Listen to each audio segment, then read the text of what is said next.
네, 안녕하십니까? 안녕하세요. 네, 2024년 7월 11일 제 57회 사이언스 슬램디를 시작을 해보도록 하겠습니다. 네, 오늘은 저희 57회차를 맞아서 대전 동신과학고등학교에 찾아왔고요. 저희 학생들이 저랑 한번 본 친구들도 있을 거고 처음 보는 친구들도 있을 거예요. 그래서 제 행사 소개를 조금 간단하게 하면서 시작을 하도록 하겠습니다. 저희 사이언스 슬램디는 2018년부터 시작을 해서 저희 이제 57회차니까 과학자분이 250명 넘게 참여를 하셨던 프로그램입니다. 그래서 과학자분들이 나오셔서 자신의 연구 분야도 소개를 하고 또 대중들에게 더 쉽게 과학이 다가갈 수 있도록 강연을 진행을 하는 프로그램입니다. 네, 특히 지난해부터는 저희가 고등학교를 찾아다니고 있는데 마침 거의 딱 1년 전이에요. 2023년 7월 20일에 동신과학고등학교에서 진행을 했었어요. 그래서 그때는 영화 속 과학기술 그 특집으로 해서 진행을 했었는데 그때 당시에 제가 기억하기로는 우승자는 한국한의학연구원의 서수연 박사님께서 마약 관련된 과학기술을 했던 걸로 제가 기억을 하고 있어요. 네, 그래서 혹시 1학년 친구들은 그 좋은 걸 선배는 2학년만 봤다니 너무 아쉽다라고 하시는 분들은 저희 유튜브 가시면은 다 올라가 있습니다. 그래서 작년 동신과학고등학교뿐만이 아니라 지금까지 진행됐던 모든 회차의 사이언스 슬램디 풀 영상, 그다음에 편집 영상이 올라가 있고요. 오늘 진행되는 이 5편의 편집 영상도 업로드가 될 예정이니까 관심 있는 친구들은 알람 설정 해두시고 영상 보시면 될 것 같습니다. 네, 저희가 작년에 친구들은 이거 못 봤을 거예요. 저희가 올해부터 하고 있는데 올해 저희가 그 특집에 맞춰서 저희가 신문 기사를 같이 소개를 해드리고 있어요. 오늘 기후변화 특집이다 보니까 저희가 기사를 한 3개 정도 뽑아왔는데 일단 굉장히 더웠죠. 네, 지난 6월이 거의 역대 6월 중에 가장 더웠다고 하는 그런 기사가 났습니다. 세계 평년 기온이 13개월째 최고치. 굉장히 덥습니다. 근데 또 이번 주랑 지난주 말부터는 또 비가 엄청 내리고 있어가지고 날씨가 굉장히 오락가락하고 있는데 이렇게 예측할 수 없는 기후변화에 대한 이야기를 오늘 박사님들과 함께 살펴보도록 할 거고요. 여기는 그 서울에 있는 키스트라는 연구원에서 진행을 하고 있는 연구였는데 이산화탄소로 바이오 플라스틱을 제조할 수 있는 연구 기술이라고 합니다. 그래서 저희가 보통 이산화탄소나 공기 중에 탄소 비중이 너무 높으면은 조금 이제 대기가 따뜻해진다 이런 이야기를 많이 하는데 그거를 재활용해서 에너지원으로 쓸 수 있는 연구라고 보시면 되고 이것뿐만이 아니라 굉장히 다양한 카이스트, 화학연, 에너지연 이런 데서도 이런 대기나 또는 소재들을 이용해서 에너지 연구, 기후 연구를 하고 있으니까 오늘 관심 있게 봐주시면 될 것 같고요. 이것도 굉장히 신기해요. 저희 극지연구소라고 해서 이름부터 조금 빡세 보이는 연구소가 있는데 극지연구소에서 그 빙하를 그 빙하 코어라고 하는 거를 그대로 캐와가지고 이송을 해서 연구를 하는 거예요. 그래서 빙하가 그대로 꽁꽁 얼었을 때 그 당시의 환경을 그대로 분석하는 연구를 위해서 이때 이 빙하 코어를 그 운송하는 게 굉장히 조금 중요한 프로젝트였다고 들었는데 마침 오늘 극지연구소에서도 박사님이 한 분이 와주셨는데 빙하 관련된 연구도 이야기로 들어보고 또 관련된 연구도 한번 살펴보도록 하겠습니다. 네, 제가 깜빡했는데 저희 사이언스 슬램디는 국가과학기술연구 NST 기초과학연구원 IBS 그리고 과학기술연구사 대덕렛이 함께하고 있고 그리고 오늘은 특별히 대전 동신과학고등학교와 함께한다는 거 안내드리면서 본격적으로 시작을 해보도록 하겠습니다. 네. 기후변화 너무 더워도 문제고 추워도 문제예요. 네, 특히 지지난주는 굉장히 또 한 34도 막 이렇게 올라갔었다가 어제는 또 비가 굉장히 많이 와서 대전시의 일부 다리가 조금 침하되는 그런 기사들도 많이 보셨을 텐데 그만큼 기후변화에 저희가 간과할 수 없다는 거 오늘 발표 함께 보시면서 주목해 보시면 좋을 것 같습니다. 저희 오늘 함께할 5분의 과학자분들을 이제 무대 위로 모시도록 하겠습니다. 그러면 5분의 과학자분들은 무대 위로 모시도록 하고요. 저희 오늘 함께해 주실 5분은 극지연구소의 신진아 박사님, 한국지질자원연구원의 임재수 박사님, 한국과학기술정보연구원 키스티의 장도민 박사님, 화학연구원의 장태선 박사님, 마지막으로 에너지기술연구원의 최윤석 박사님이 함께해 주셨습니다. 그러면 박수로 무대 위로 모시도록 하겠습니다.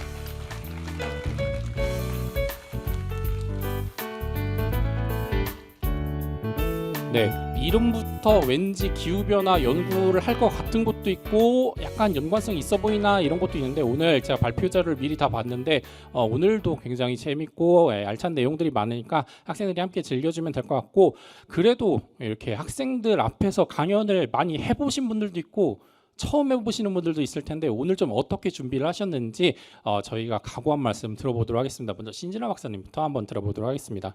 네, 안녕하세요. 반갑습니다. 저 극지연구소에서 근무하고 있는 신진화입니다.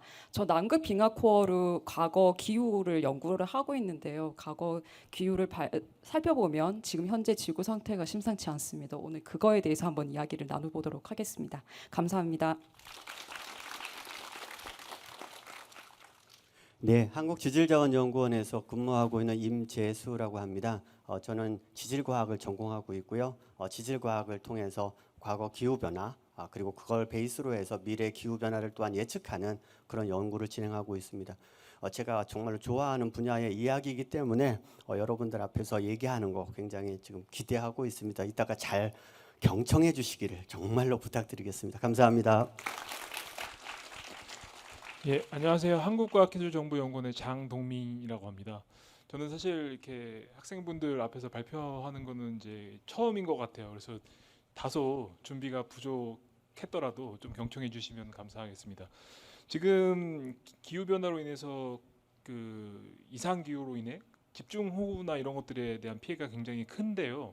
그런 침수와 관련된 현상들을 어떻게 하면 슈퍼컴퓨팅으로 예측을 할 수 있는지에 대한 방법에 대한 것을 오늘 소개시켜 드리고자 합니다. 그래서 이 방법을 통해서 이런 방법들도 있구나라는 것을 좀 아셨으면 좋겠다는 생각이 좀 들었고요. 발표 열심히 한번 해보도록 하겠습니다. 감사합니다.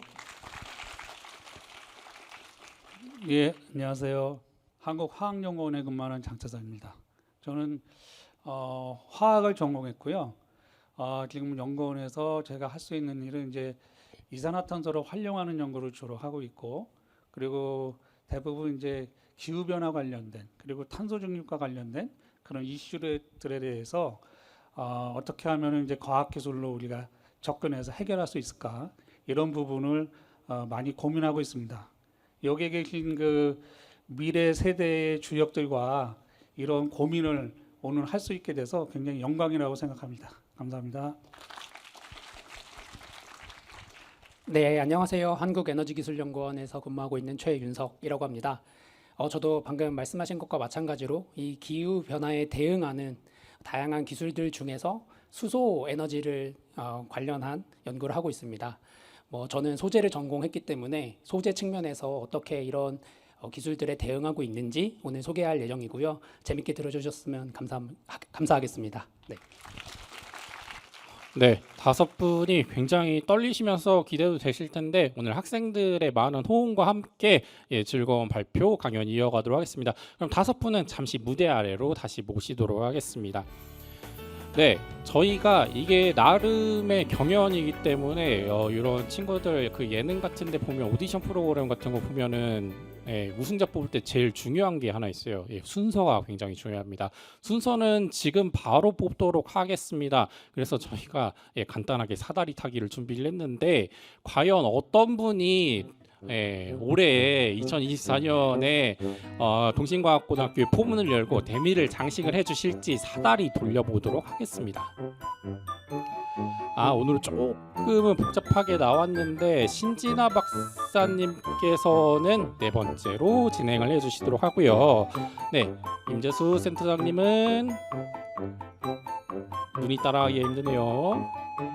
그대로 두 번째로 진행하도록 하겠습니다. 장동민 박사님께서는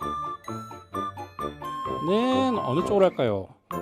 그대로 3번째로 유지를 하고요. 장태선 박사님이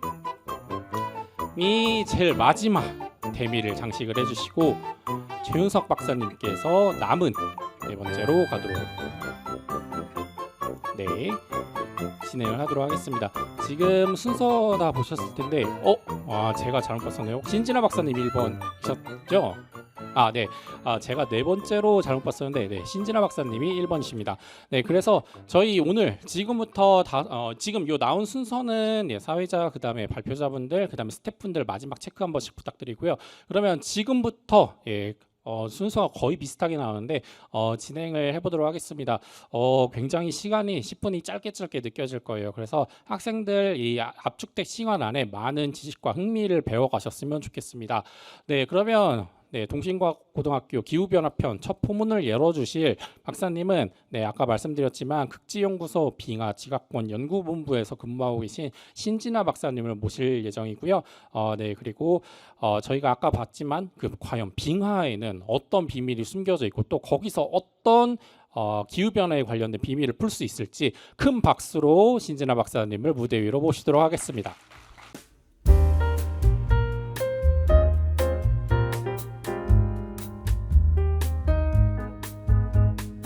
네, 반갑습니다. 많은 언론에서 이산화탄소의 농도량이 아주 급격하게 증가하고 있다고 많이 보도되고 있는데요. 얼마나 심각한지 한번 이야기를 나눠보도록 하겠습니다. 발표에 앞서 한번 질문을 드릴까 하는데요. 대기 중 이산화탄소의 농도는 얼마 정도일까요? 기준은 하와이에서 측정한 이산화탄소 농도입니다. 그 이유는 하와이에서 측정한 데이터가 세상에서 가장 길기 때문인데요. 틀려도 되니 혹시 틀려도 됩니다. 없으시면 제가 대답을 하도록 하겠습니다. 대기 중 이산화탄소의 농도는 426 ppm 정도인데요. 426 ppm이라는 것은 공기를 딱 100만 개를 잡았었을 때 그때 이산화탄소의 개수가 426개라는 의미입니다. 좀 더 쉬운 단어로 표현을 하자면 이산화탄소의 농도는 사실 0.04%밖에 되지 않습니다. 이 PPT를 하얀 PPT를 빨간색으로 칠한 것을 100%라고 하게 되면 이 빨간색 점 하나가 사실은 0.04% 정도인데요. 굉장히 적은 양입니다. 그러나 대기 중 이산화탄소 양 자체는 적지만 아주 엄청난 효과를 발휘하는데요. 바로 온실 효과입니다. 태양 에너지가 지구에 이렇게 들어오게 되는데 단파의 형태로 들어오게 됩니다. 이때 대기는 단파의 형태는 무조건 100% 다 통과를 시키고 이렇게 다시 장파의 형태로 지구 밖으로 나가게 되는데요. 이때 CO2나 메탄과 같은 온실기체가 흡수하게 돼서 나가지 말라고 이렇게 에너지를 붙잡게 됩니다. 그것을 온실 효과라고 하고 사실 이 온실기체 덕분에 지구의 온도가 약 15도 정도로 유지를 할 수 있게 된 것입니다. 만약 온실기체가 없었다라고 하면 지구가 한 영하 18도 정도로 굉장히 추웠을 텐데요. 문제는 이산화탄소의 양이 증가해서 지구의 온도가 증가하는 것이 문제입니다. 지금 이 데이터는 하와이에서 측정한 대기 중 이산화탄소 데이터인데요. 측정한 당시가 1958년도부터 지금까지 연속적으로 계속 측정하고 있습니다. 측정 당시에는 이산화탄소의 농도가 315 ppm이었고 지금은 제가 5월 달에 기준으로 한번 확인해 본 결과 426 ppm 정도로 이렇게 굉장히 높게 증가했는데요. 이 데이터를 통해서 인류 활동에 의해서 이산화탄소의 농도가 증가하고 있다라고 하고 있습니다. 그러나 이 질문에 대해서는 사실 조금 한계성이 있습니다. 왜냐하면 이 데이터의 길이가 한 70년 정도가 되고 이미 산업혁명이 진행된 이후에 측정한 거기 때문에 자연적으로도 이산화탄소의 농도가 증가할 수 있기 때문에 이 데이터로 대답하기가 굉장히 애매합니다. 그뿐만 아니라 이 데이터를 통해서 매년 얼마나 이산화탄소의 농도가 증가하고 있는지를 알아보고 있는데요. 측정 초기 당시에는 한 해당 매년 한 1.9도 정도로 0.9 ppm 정도로 상승하는 것으로 보여주고 있는데 지금 최근에는 보면은 한 매년 2.5 ppm 정도로 상승하는 것을 볼 수 있습니다. 그래서 상승 속도 자체도 굉장히 높기 때문에 이 데이터를 통해서 급격히 증가하고 있다라고 하지만 이 데이터로도 사실 조금 한계성이 있습니다. 왜냐하면 자연적으로도 이산화탄소가 움직일 수가 있는데 이 자연적으로 만약 이렇게 급격한 걸 발견할 수 있다면 사실 별 문제가 되진 않거든요. 인류뿐만 아니라 자연적인 영향 때문이기 때문이죠. 그래서 과거 자료로 좀 비교를 해서 지금 현재 지구의 상태를 진단할 필요가 있습니다. 그래서 과거 데이터가 필요한데 그 데이터를 제공해 줄 수 있는 것이 남극 빙하 코어입니다. 남극 빙하 코어가 어떻게 형성되는지를 조금 한번 살펴보면 이해가 되실 텐데요. 남극은 1년 내내 눈이 내리는 지역입니다. 눈이 내릴 때 눈이 빙상에 쌓일 때 우리 눈에 보이고 보이지 않는 에어로졸도 함께 눈송이와 쌓이게 됩니다. 눈송이 사이에 공간이 있어서 그 대기가 그 눈송이 사이사이로 움직일 수가 있는데, 그래서 남극 빙상 속에 과거 대기도 함께 포집이 되게 됩니다. 이 왼쪽에 보이는 것은 남극 빙하 코어인데요. 빙하 코어라는 것은 빙상을 수직으로 얻은 얼음 샘플을 빙하 코어라고 하는데요. 이 빙하 코어를 얇게 썰어서 이렇게 딱 보게 되면, 표면을 관찰하게 되면 이러한 그 방울들이 보입니다. 이게 과거 그 빙상이 형성됐었을 때 당시의 과거 대기입니다. 그래서 이 공기를 이렇게 탁탁탁탁 다 터트려서 보면은 과거 대기 중 이산화탄소의 농도를 복원할 수 있고요. 이 얼음 파트를 이용을 하게 되면 과거 온도 자료도, 혹은 뭐 에어로졸이든 뭐 그러한 다양한 것들을 복원할 수 있습니다. 그래서 남극 빙하 코어를 일종의 자연의 타임 캡슐이라고 하는데요. 아무리 과학 기술이 발달을 한다고 하더라도 우리 과거로 돌아갈 수 없지만, 남극 빙하 코어를 이용을 하면 우리가 돌아갈 수 없는 과거의 기후를 복원을 할 수 있습니다. 빙하 시추를 잠시 보여드리도록 하겠습니다. 제가 작년에 그린란드 시추 현장에서 이제 찍은 사진인데요. 이 왼쪽에 보이는 첫 번째 보는 이 그림이 빙하 시추기의 모습입니다. 이 시추기인데 원통형의 시추기인데, 이 여기에 있는 달려 있는 톱날이 이렇게 돌면서 빙하 샘플을 시추하게 되고요. 지금 보시는 그림은 지상에서 한 2,500m 깊이로 이렇게 시추기를 내려보내는 하나의 모습입니다.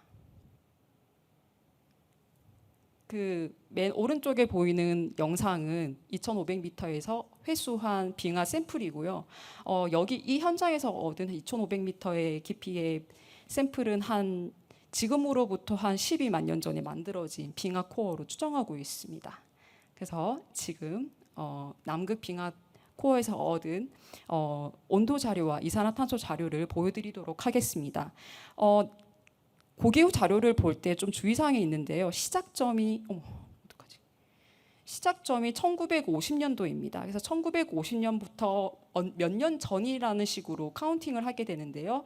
보시면 1950년, 20만 년 전, 40만 년 전, 60만 년 전, 80만 년 전 이렇게 보여주고 있고요. 파란색으로 보이는 이 그래프는 남극 온도 변화를 보여주는 자료입니다. 맨 위에 보여주는 자료는 남극 빙하 코어로 복원한 과거 이산화탄소 농도 변화입니다. 이산화탄소 농도 자료를 딱 보게 되면 특이하게 아주 최소점과 최대점을 왔다 갔다 하는 것을 볼 수 있습니다. 180ppm과 280ppm을 왔다 갔다 거리는데요. 올해 5월에 이산화탄소의 농도가 426ppm이기에 보면은 한 과거에 비해서 한 150ppm 이상 상승한 것으로 보아 과거 자연적인 한계를 훌쩍 뛰어넘은 것을 확인할 수 있었습니다. 그래서 현재 이산화탄소의 농도가 정말 급격하게 증가하고 있는 것을 확인할 수 있었습니다. 그뿐만 아니라 얼마나 증가를 급격하게 하는지를 알기 위해서 기울기를 그려보면 알 수 있는데, 제가 급격하게 변하는 시점의 기울기를 한번 그려서 비교를 해보았습니다. 현재 이산화탄소의 경우는 거의 수직으로 되어 있고, 나머지 과거에는 비스듬히 이렇게 기울어져 있는데요. 이것으로 보아 현재 이산화탄소의 농도가 급격하게 증가하고 있음을 알 수 있습니다. 과거에 비해서 한 50배 정도로 급격하게 증가하고 있는 것을 볼 수가 있는데요. 보게 되면 이산화탄소의 농도가 남극 온도와 굉장히 유사하게 움직이는 것을 볼 수 있습니다. 남극 온도가 낮을 때 이산화탄소의 농도도 낮고, 남극 온도의 농도가 높을 때 이산화탄소의 농도가 높은 것을 볼 수 있는데, 이러한 것들이 80만 년 동안에 8번 정도 10만 년 주기를 가지면서 움직이는 것을 볼 수 있습니다. 이때 과거에 이러한 것들을 빙하기 간빙기 사이클이라고 하는데요. 이때 그 온도 차이는 약 한 4도에서 5도 정도라고 추정하고 있습니다. 이러한 4도, 5도 차이를 이제 가까운 미래에 보게 될지도 모르겠습니다. 2021년도 과학자들이 IPCC 레포트를 통해서 미래 지구 온도 시나리오를 발표를 했습니다. 산업혁명 이전에 비해서 얼마나 온도가 높아지고 있고, 그리고 얼마나 높아질지에 대한 추정치를 내놓았는데요. 보게 되면 2023년도는 산업혁명 이전에 비해서 한 1.45도 정도로 증가를 한 것으로 보고 있고요. 그런데 이 탄소 배출에 따라서 어떻게 온도가 변화될지를 예측을 해놓았습니다. 있습니다. 그래서 지금부터 급격하게 줄이면 아마 산업혁명 이전에 비해서 한 1.5도 정도로 상승할 것으로 보고 있고, 아니다, 지금처럼 계속 내자라고 했었을 때는 아마 4.4도 정도로 증가할 것으로 보고 있습니다. 근데 사실 이거는 결정된 것이 아닙니다. 저희의 선택과 노력에 달려 있는 것인데요. 여러분은 어떠한 지구의 모습을 보고 싶은지 한번 생각해 보셨으면 좋겠습니다. 그럼 발표를 마치도록 하겠습니다. 감사합니다.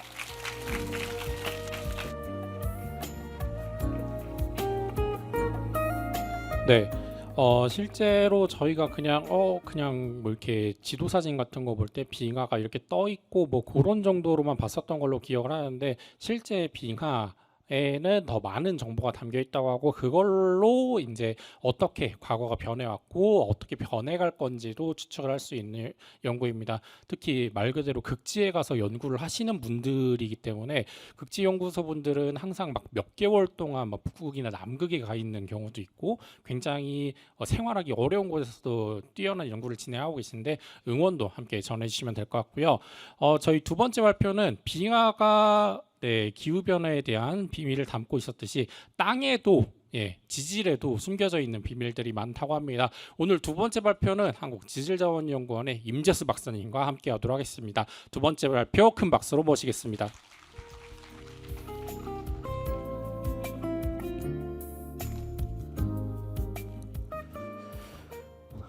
네, 방금 소개받은 임재수입니다. 아까 말씀드렸듯이 이 기후변화 관련된 주제는 제가 굉장히 좋아하는 주제입니다. 그래서 즐겁게 연구를 하고 있는데요. 제목이 지질과학이 들려주는 기후변화와 과거와 미래입니다. 지질과학이 과연 전화기를 통해서 또렷한 목소리로 과거는 이랬어요 라고 알려줄까요?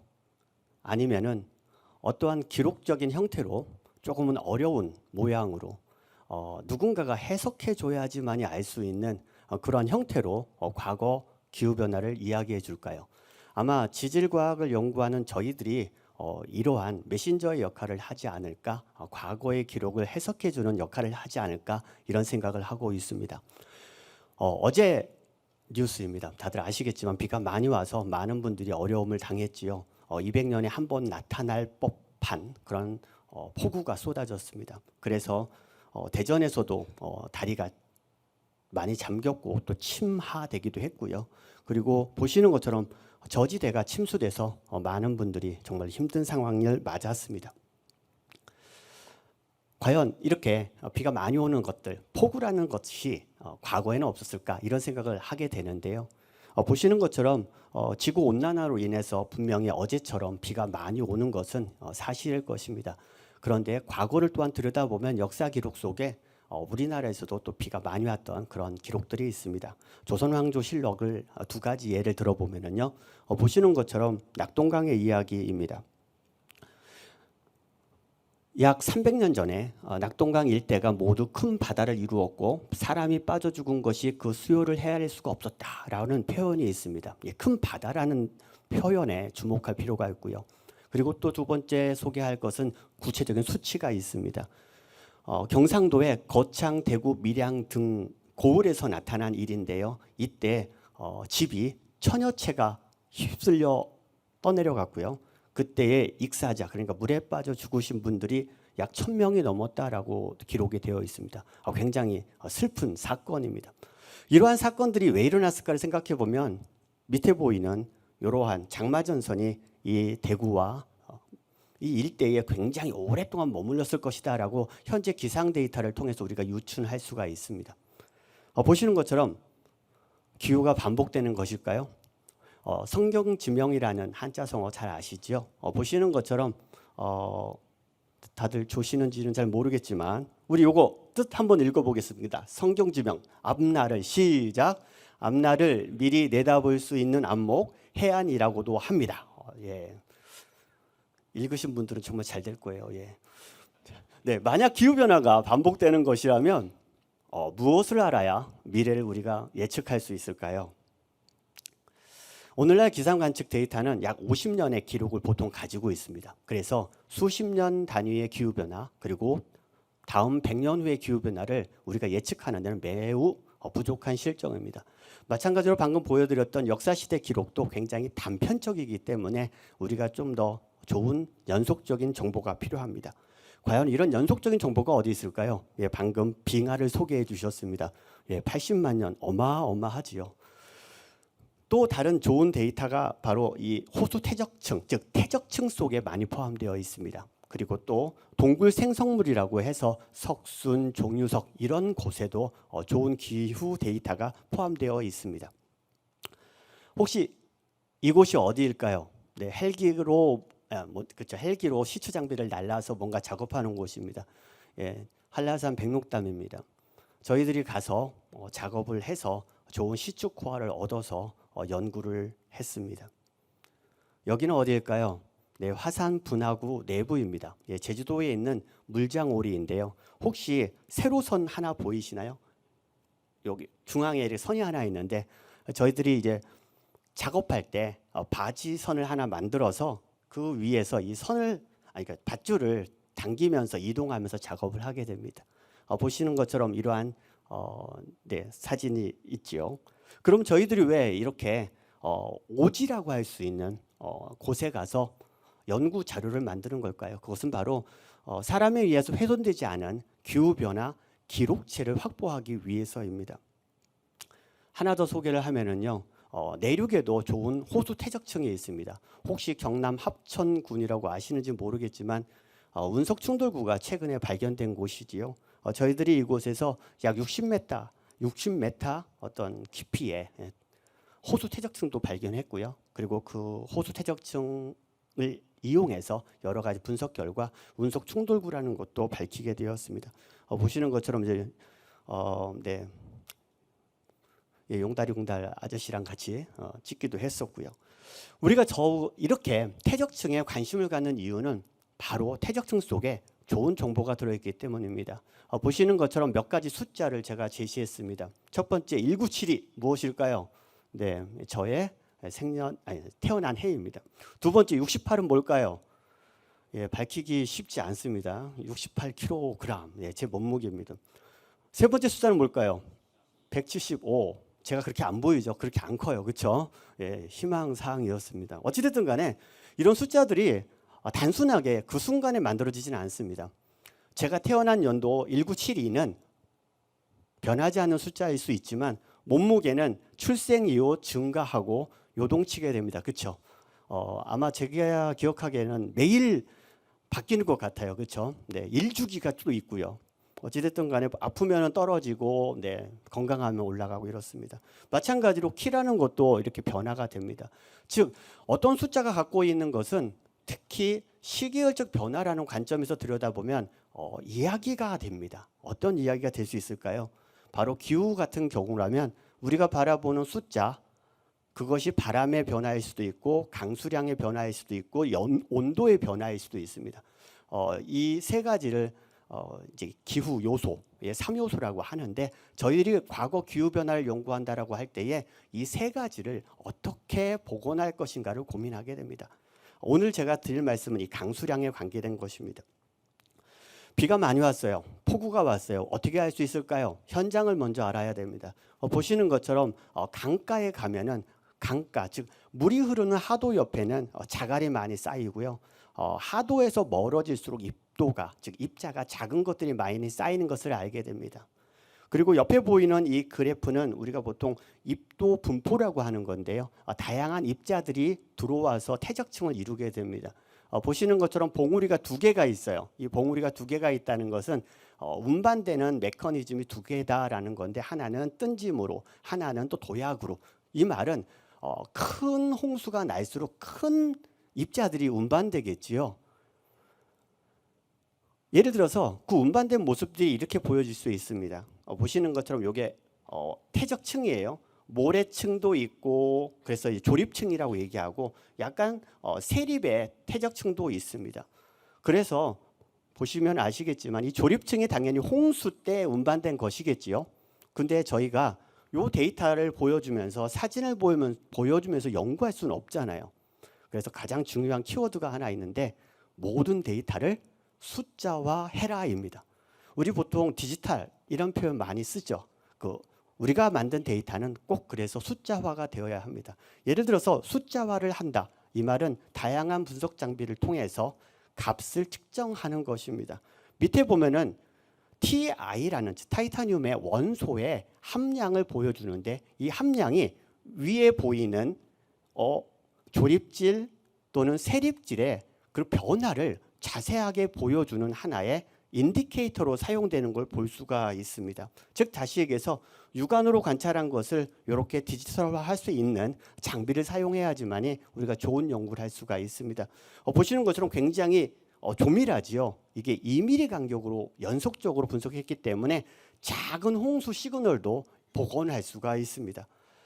이렇게 호수 퇴적층 속에는 입도 정보도 있을 수 있지만 또 원소 정보가 다양하게 들어가 있습니다. 보시는 것처럼 이것이 또 하나의 퇴적층인데 세로로 나 있는 줄 하나하나가 다 이벤트에 해당이 됩니다. 근데 이 이벤트들이 표현하는 원소 정보가 많이 다른데요. 이처럼 철의 함량이 변하고 있고 칼슘의 함량이 변하고 있고 예를 들어 다양한 원소들이 변하면서 그 당시에 비가 얼마나 많이 왔는가를 가르쳐 주게 됩니다.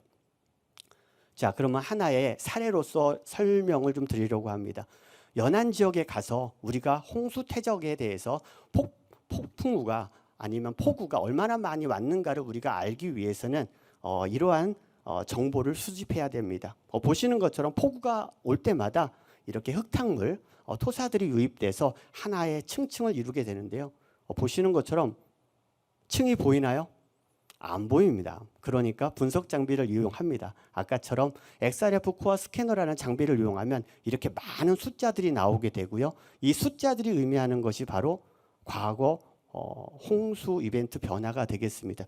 예를 들어서 맨 마지막에 있는 타이타늄하고 알루미늄의 비를 이용해서 크게 움직이는 변동폭을 볼 수 있는데 이것이 과거 만년 동안 있었던 과거 홍수의 이력이 되겠습니다.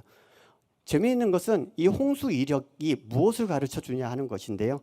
예를 들어서 요 사인 커브 파란색 보이시나요? 요거는 1500년 주기를 갖는 사인 커브고요. 그리고 두 번째 있는 것은 780년짜리 빨간색 사인 커브고 세 번째에 있는 것은 140년짜리 핑크색 사인 커브가 됩니다. 이러한 정보가 어디서 나왔을까요? 바로 조금 아까 보여드렸던 이러한 세 가지 주기성이 융합해서 만들어낸 홍수 변동이기 때문입니다. 보시는 것처럼 약간 1500년 주기로 해서 굉장히 비가 많이 왔다는 것을 알 수가 있습니다. 언제요? 과거 만년 동안에요. 요 검정색은 저희들이 이제 복원한 데이터고 그 위에 나오는 요 파란색 줄은 이 세 가지 주기를 합쳐서 과거의 변화를 하나의 모델링한 결과입니다. 자, 이건 함수잖아요. 그렇기 때문에 우리가 미래를 예측할 수가 있습니다. 어떻게 나오나 볼까요? 미래가 어떻게 나오냐면 여기 블랭크로 되어 있는데요. 미래가 이렇게 나옵니다. 즉 다시 얘기해서 현재 시점은 비가 많이 오는 시점이에요. 그런데 미래로 가면 약 300년 후까지는 강수량이 감소할 것 같고요. 그 이후에는 다시 증가할 것 같습니다. 어떻게 보면 이러한 미래 예측을 가능케 하는 것은 하나의 전제 조건이 있는데요. 기후 변동성이라는 것이 자연 변동성에 기반할 것이다라는 것입니다. 근데 지구 온난화로 지금 자연 변동성이 깨지고 있거든요. 그럼 어떻게 될까요? 아마 지구 온난화에 의해서 이렇게 홍수가 또는 강수량이 증가할 것 같습니다. 숫자는 현상의 기억입니다. 여러분들이 이제 어제 뭘 드셨는지는 모르겠지만 몸무게를 딱 재면 알잖아요. 그렇죠? 마찬가지로 우리가 연구하는 퇴적물 속에 포함되어 있는 숫자 정보, 결국 디지털화된 정보들은 현재의 정보일 수도 있고 과거의 정보일 수도 있지만 가장 중요한 것은 미래를 위한 우리의 좋은 정보다라는 것을 말씀드리면서 경청해 주셔서 감사합니다.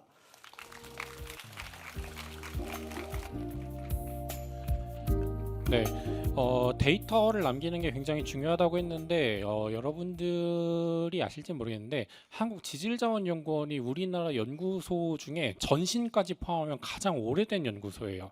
네, 1940년대부터 그 지질 연구소에서 데이터를 땅의 정보를 알아야 되기 때문에 그때부터 누적된 데이터가 현재까지 이어지고 있습니다. 그래서 이걸 가지고 저희가 미래를 예측해 볼 수 있지 않을까라고 저희가 기대를 해봅니다. 저희 세 번째 발표는 저희 한국과학기술정보연구원, 여기는 이제 데이터를 연구를 하는 곳인데 요즘 데이터가 굉장히 핫하죠. 그래서 저희 제가 이 키스티에 여기를 취재를 간 적이 있었는데 여기는 데이터로 강수량을 비롯해서 재난재해를 예측을 하는 곳이에요. 여러분들 그 기상청 예보 같은 거 보면 날씨가 어떻겠습니다 이렇게 예보를 해주는데 그게 다 이제 엄청난 계산량이 필요한 슈퍼컴퓨터로 이루어지는데 오늘 장동민 박사님과 함께 슈퍼컴퓨터 그리고 데이터를 이용을 해서 기후 변화를 어떻게 연구하고 계신지 한번 들어보도록 하겠습니다. 세 번째 발표 모시겠습니다.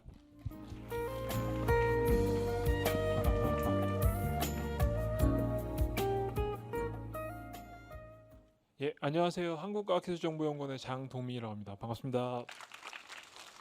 오늘 그 미래 그 과학계 후배님들과 함께하는 자리를 갖게 돼서 매우 큰 영광이고요.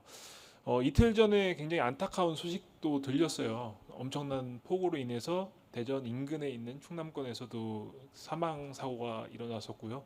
실종 사고도 일어났었습니다. 제가 오늘 말씀드릴 거는 기후 변화가 뭔지보다는 기후 변화로 인해서 발생할 수 있는 현상들에 대한 부분과 그 안에서 침수와 관련된 것들을 어떻게 이제 대응할 때 필요한 부분이 예측인데 그 예측할 수 있는 방법들이 어떻게 하는 것인지에 대한 부분들을 설명을 좀 해드리려고 하고 있습니다. 그 기후 변화가 실제로 굉장히 큰 전 세계적인 문제이기 때문에 여기 보시면 기후 변화에 관한 정부 간 협의체라는 걸 만들었어요. 그 이름이 IPCC라고 하고요. 주기별로 기후 변화에 대한 정책과 어떤 현상을 해야 되는지에 대한 보고서 같은 것들을 발간을 합니다. 여기 보면 시나리오들이 굉장히 다양하게 있어요. 근데 여기서 이제 봐야 하실 거는 시나리오가 뭐가 있다라는 것보다는 시나리오가 그 시나리오의 기준이 온실가스의 감축과 관련된 건데 그 감축과 관련된 것들에 따라서 이 기후 변동성이 미래에 갔었을 때 엄청 큰 변화를 야기할 수 있다라는 걸라고 생각하시면 될 것 같습니다. 그래서 요거 같은 경우는 요거 보시면은 이제 기후 변화의 폭이 엄청 크게 올라가잖아요. 그거는 이산화탄소의 배출을 그냥 무분별하게 계속 했었을 때라는 의미라고 생각하시면 됩니다. 여기 보시면 여기에 위에 있는 그래프가 CO2 이산화탄소 배출량입니다. 그러니까 배출량에 대한 것을 줄이더라도 기후는 계속 온도는 올라갈 수밖에 없는 현상을 보여주고 있고요. 그 기준의 마지노선을 2도 정도라고 지금 과학계에서는 얘기를 하고 있습니다. 2도 정도가 올라가게 되면 그 해수면 상승이나 이상기후, 생물에 대한 다양성, 식량 안보 여러 가지 측면에서 영향을 줄 수가 있습니다. 예를 들어서 기온이 상승하게 되면 빙하가 이제 녹게 되는데 그리고 해수온의 온도가 상승하게 됩니다. 그럼 온도가 올라가게 되면 유체이기 때문에 팽창하게 되죠. 그러면 수량에 대한 그 빙하로 인해서 수량이 많아지고 부피로 인해서 팽창하기 때문에 해수면 상승으로 인해서 침수가 발생할 수 있는 그런 것들이 굉장히 많이 나타나고요. 예를 들어서 말씀을 드리면 해수면 상승이 1m 되었다라고 하면 서울 면적의 약 1.6배 정도가 침수가 될 예정이고요. 될 것이라고 예상을 하고 있고요. 1.3m가 침수가 됐다. 그럼 베네치아나 뉴올리언즈 같은 경우는 갈 수가 없어지는 도시가 될 수 있는 상황이라고 보시면 될 것 같습니다. 그래서 기후 변화로 인해서 태풍의 강도와 관련된 것들도 증가할 수가 있고 호우와 같은 것들도 양이 증가될 수가 있고 폭염과 가뭄, 한파, 이런 폭설 이런 것들에 대한 현상들이 이제 다 빈번하게 발생할 수 있는 영향을 나타낼 수가 있습니다. 그 이상 기후에서 생각을 해보면 그렇게 생각하실 수 있을 것 같아요. 지구 온난화가 2도밖에 안 됐는데 그렇게 전 세계적으로 영향을 줄 수 있는가라고 생각을 하시면 2도라는 거는 이제 전 지구적인 평균을 얘기를 하는 것이거든요. 근데 그 베리에이션에 대한 최저가과 그 극값에 대한 변동성에 대한 폭이 엄청나게 커지게 된다라고 생각하시면 될 것 같아요. 아까 사회자께서도 말씀하셨지만 지난주에는 왜 이렇게 더웠는데 갑자기 비가 오듯이 그런 변화에 대한 폭이 엄청나게 심해지고 있는 현상이 나타나고 있다라고 보시면 될 것 같습니다. 그 생물 다양성 관련해서도 이 도시가 만약에 이제 지구 온난화가 발생하면 산호초 혹시 아시죠? 산호초와 관련된 식물들도 약 99%가 없어질 것이라고 예상을 하고 있고요. 혹시 사과 좋아하시는 분 계신가요? 사과? 우리나라에서 사과가 났는데 사과를 우리나라에서 먹을 수가 없을 수도 있습니다. 기후 변화로 인해서. 그래서 이런 여러 가지 그 인간 사회에 미치는 영향들 때문에 그런 부분들을 이제 해소하기 위해서 전 세계적으로 노력을 하고 있는 상황이라 보시면 될 것 같아요. 오늘 제가 말씀드릴 거는 이상 기후 중에서도 이 홍수와 관련된 내용들을 말씀을 드리려고 하고 있습니다. 지구 온난화로 인해서 기온이 1도 상승할 때마다 폭우로 인한 강수량이 약 15% 증가할 거란 얘기가 있습니다. 과거 40년 전, 약 50년 전과 비교를 하면 그 한반도의 강우가 60% 정도 증가를 했고요. 혹시 2022년도에 파키스탄에서 대홍수가 일어난 사건을 혹시 알고 계시는 분 있으실까요? 파키스탄에 그 폭우가 엄청나게 쏟아져서 파키스탄 면적의 3분의 1이 잠기는 그런 사건이 있었습니다. 그래서 이재민이 약 3천만 명 정도 됐고요. 이 침수로 인해서 사상자, 그러니까 그 사망하신 분들이 약 1천 명 정도 되는 엄청난 큰 홍수가 일어났었습니다. 불과 2년 전에 지금 서울시에서도 침수가 발생해서 신림 인근에 있는 분이 사망하신 사건도 있었고, 작년 같은 경우는 그 오송 지하차도 참사라든지, 올해 같은 경우는 대전 인근에 있는 지역이라든지, 그러니까 이 위치가 계속 바뀔 뿐이지 침수와 관련된 현상들은 국내에서 굉장히 다양하게 발생하고 있고요. 다만 과거 10년 전과 비교를 해보면 과거에는 그와 관련된 기사들을 많이 접하지는 못하셨을 것 같아요. 그러니까 그 텀이 점점 짧아지고 있다라고 보시면 될 것 같습니다. 서울시 2020년도에 강수량이 연 평균이 약 1,400mm라고 얘기를 하는데 2022년 침수가 발생했었을 때 사례를 놓고 보면 평균적으로 약 300mm에 대한 강우가 왔습니다. 하루 동안. 그러니까 하루 동안 약 5분의 1에 해당되는 우리나라에 올 수 있는 그 강우량의 5분의 1 수준이 발생을 하게 되는 것들이 일어났고요. 이렇게 집중호우가 많이 발생하게 되면 침수에 대한 피해도 그 심각해질 수밖에 없는 상황이라고 보시면 될 것 같습니다. 그 침수, 홍수, 범람 이런 것들이 굉장히 유사 언어로 많이 활용이 되고 있어요. 여기 한자 뜻으로 보면 넓을 홍해, 그러니까 넓게 불어난 물이라고 보시면 되고요. 침수 같은 경우도 그 수온으로부터 물이 증가해서 잠기는 현상. 그 범람 같은 경우는 행위라고 보시면 될 것 같아요. 어떤 뚝이 됐든지 간에 물이 그 넘쳐서 이제 잠기는 것, 그것을 범람이라고 얘기를 하게 됩니다.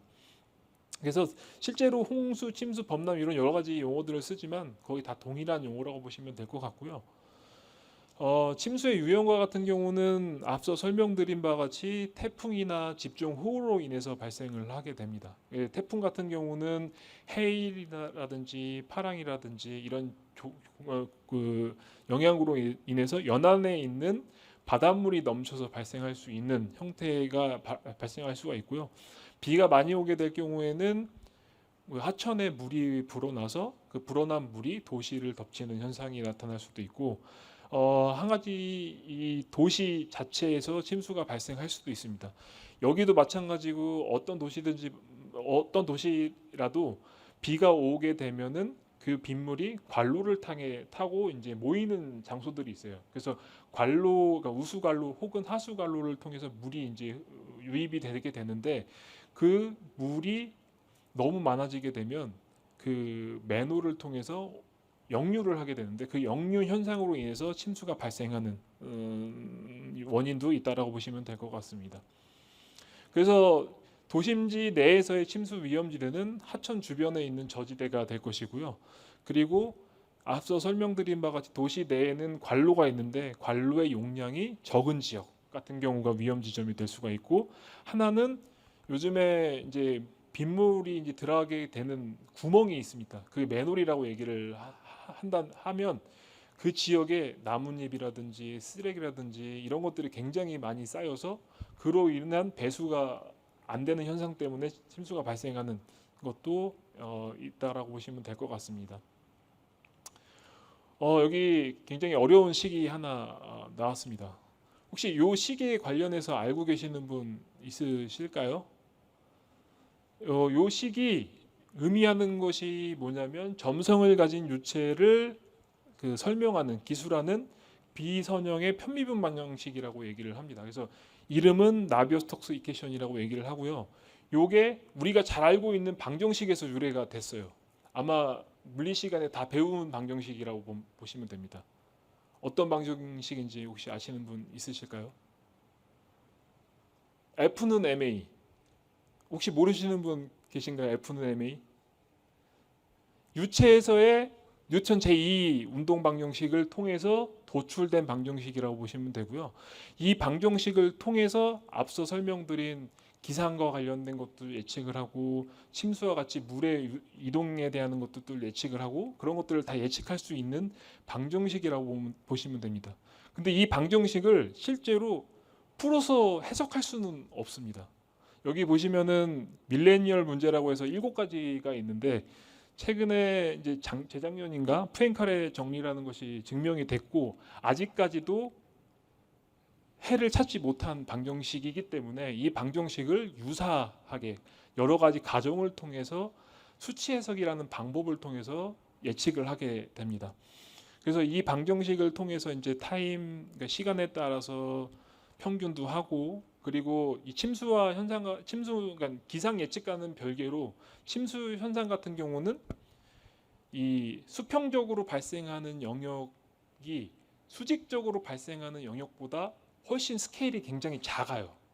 그렇기 때문에 이 방정식을 평균을 하게 됩니다. 그래서 평균하는 방정식이 이런 형태가 되고요. 이런 형태의 방정식을 저희가 알고 있는 컴퓨팅 자원을 통해서 계산을 하게 됩니다. 그래서 그 방정식을 각각의 그 격자로 나눠지게 되면 각 격자별로 계산을 하게 되고요.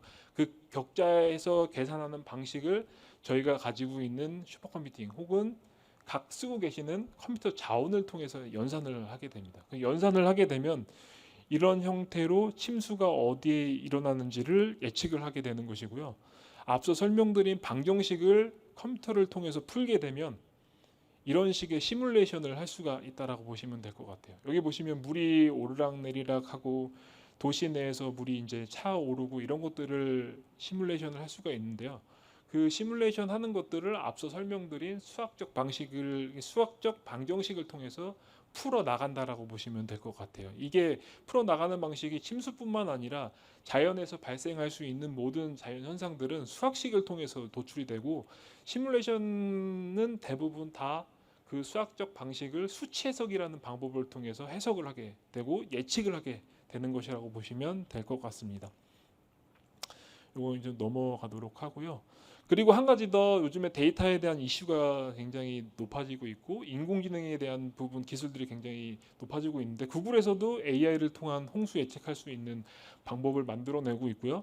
그리고 괴측 IoT 센서라는 것들이 있는데 그 센서에 대한 부분들을 활용해서 예측하는 방법도 있고 혹은 CCTV 영상을 통해서 예측하는 방법들도 있습니다. 이런 데이터를 통해서 그러니까 인공지능을 통해서 침수와 예측하고 탐지하는 기술들이 있는데 그 키는 바로 데이터라고 보시면 되고요. 데이터가 많이 쌓이면 쌓일수록 예측에 대한 정확성은 높아질 수 있다라고 보시면 될 것 같습니다. 저희는 그래서 침수와 관련된 현상들을 처리할 수 있는 기술 그리고 그것을 효과적으로 표출해 줄 수 있는 기술을 개발하고 있는 연구원이라고 보시면 될 것 같습니다. 요거는 저희가 이제 서비스를 하고 있는 것들을 보여드리는 것이고 요거는 넘어가도록 하겠습니다. 저희 솔루션을 통해서 이런 과학이 실제 자연 현상에 어떻게 도움이 되는지, 그리고 도움이 앞으로도 계속 될 수 있도록 노력할 예정이고요. 여기 계신 분들도 함께 그 국가의 혹은 과학의 발전에 같이 이바지할 수 있는 기회가 됐으면 좋겠습니다. 이상으로 발표를 마치도록 하겠습니다. 감사합니다.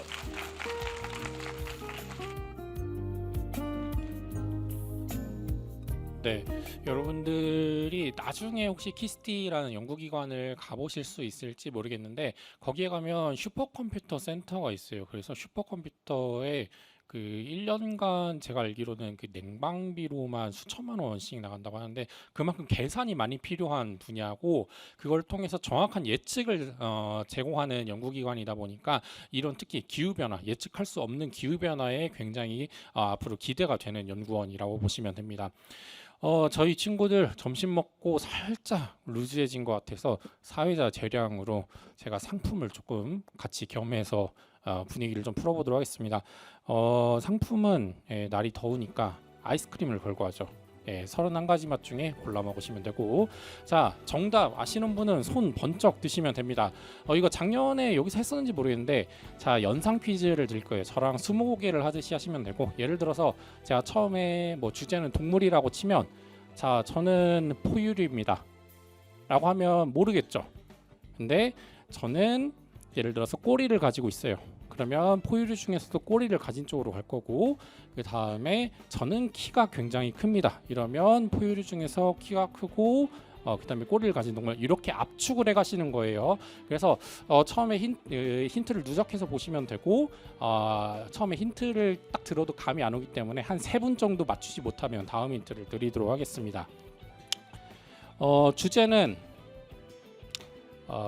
캐릭터 중에 하나로 하겠습니다. 캐릭터 중에 자 저는 마블 영화에 등장을 했습니다. 참고로 틀리시면 기회는 안 드립니다. 잘 모르시겠죠? 자, 두 번째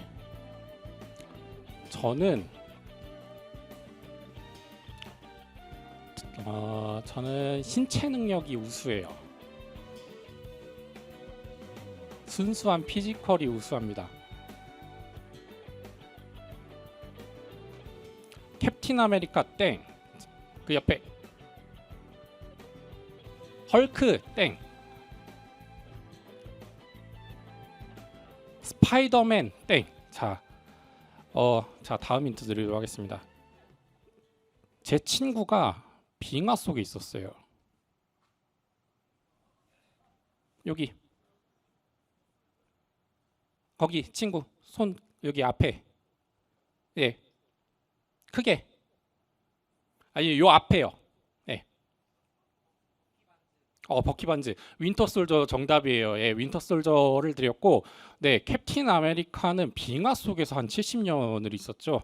그래서 그대로 어른 상태에서 나왔고 윈터 솔저는 아쉽게도 그 친구는 약간 그 만두처럼 필요하면은 해동했었다가 너 이제 다시 냉동해 하고서는 다시 이게 냉동 해동 반복하는 그런 역할로 나오게 됩니다. 그 친구들은 이제 혈청을 맞아서 강해진 친구들이었고 자 다음 문제도 하나 정도 그리고 친구들 정답 그 친구들은 연락처 적어주시면 저희가 기프티콘으로 보내드릴게요.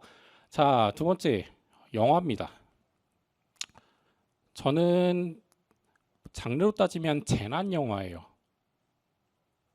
재난 영화입니다. 재난 영화. 사실 재난 영화하면 몇 개 떠오르는 거 없거든요. 지금 친구들이 봤던 것 중에도 몇 개가 추려질 것 같지 않은데 자, 두 번째 힌트. 저희는 땅 속으로 들어갑니다. 여기. 정답이에요. 코어입니다. 코어. 네, 저희 임재수 박사님은 보셨나요 혹시? 그렇죠. 저희 지질 연구하시는 분들은 빼놓고 얘기할 수 없는 영화인데 코어라고 해서 지각 변동이 일어나는 문제인데 저희가 땅 속으로 들어가게 되는 거고 저희가 우주로 멀리 나가봤지만 실제로 땅 속으로는 그렇게 저희가 아는 만큼 들어가지 못했다고 하는데 그 영화에서는 그걸 또 어떻게 상상력으로 풀어냈을지 혹시 안 본 친구들 있으면은 솔직히 코어는 정말 재밌습니다. 추천을 드리는 영화예요. 네, 자, 한 문제 더 드릴까요? 아쉬우시면 좋습니다. 자, 저도 세 번째도 캐릭터로 하겠습니다. 전 초능력이 있어요. 어떤 초능력인지는 마음껏 상상을 해보시고. 자, 제 친구 중에 동물이 있습니다. 동물. 오, 정답이에요. 둘리. 이거는 살짝 사회자의 의도를 잘 체크를 한 것 같기도 해요. 네, 둘리가 빙하 속에 있었죠. 예. 이게 빙하에 나온 빙하랑 관련 있는 영화 캐릭터라고 하면은 여기 계신 박사님들은 둘리가 나오고 이 친구들은 캡틴 아메리카가 나와요. 그래서 나중에 혹시 둘리 안 보신 친구들, 둘리가 처음에 빙하 속에 쭉 흘러 내려와서 거기서 녹아서 서울에서 이제 생활을 시작하면서 이야기가 되는데 나름 재밌습니다. 예. 그래서 저도 몇 번 봤었는데 그래서 이렇게 간단한 퀴즈 드렸고, 혹시나 있다가 분위기가 처지면 저는 다시 상품을 들고 돌아오도록 하고, 이 분위기 이어서 네 번째 발표로 진행을 하도록 할 텐데, 네 번째 발표는 저희 에너지기술연구원에서 최윤석 박사님이 오셨고, 아까 말씀하셨지만 저희가 에너지를 무엇을 쓰느냐에 따라서 그거에 대한 부산물이 기후에도 영향을 미쳐요. 그래서 저희 박사님께서는 청정수소에 대한 이야기를 들려주신다고 하는데, 과연 어떤 연구를 하고 계신지 큰 박수로 네 번째 발표 시작해 보도록 하겠습니다.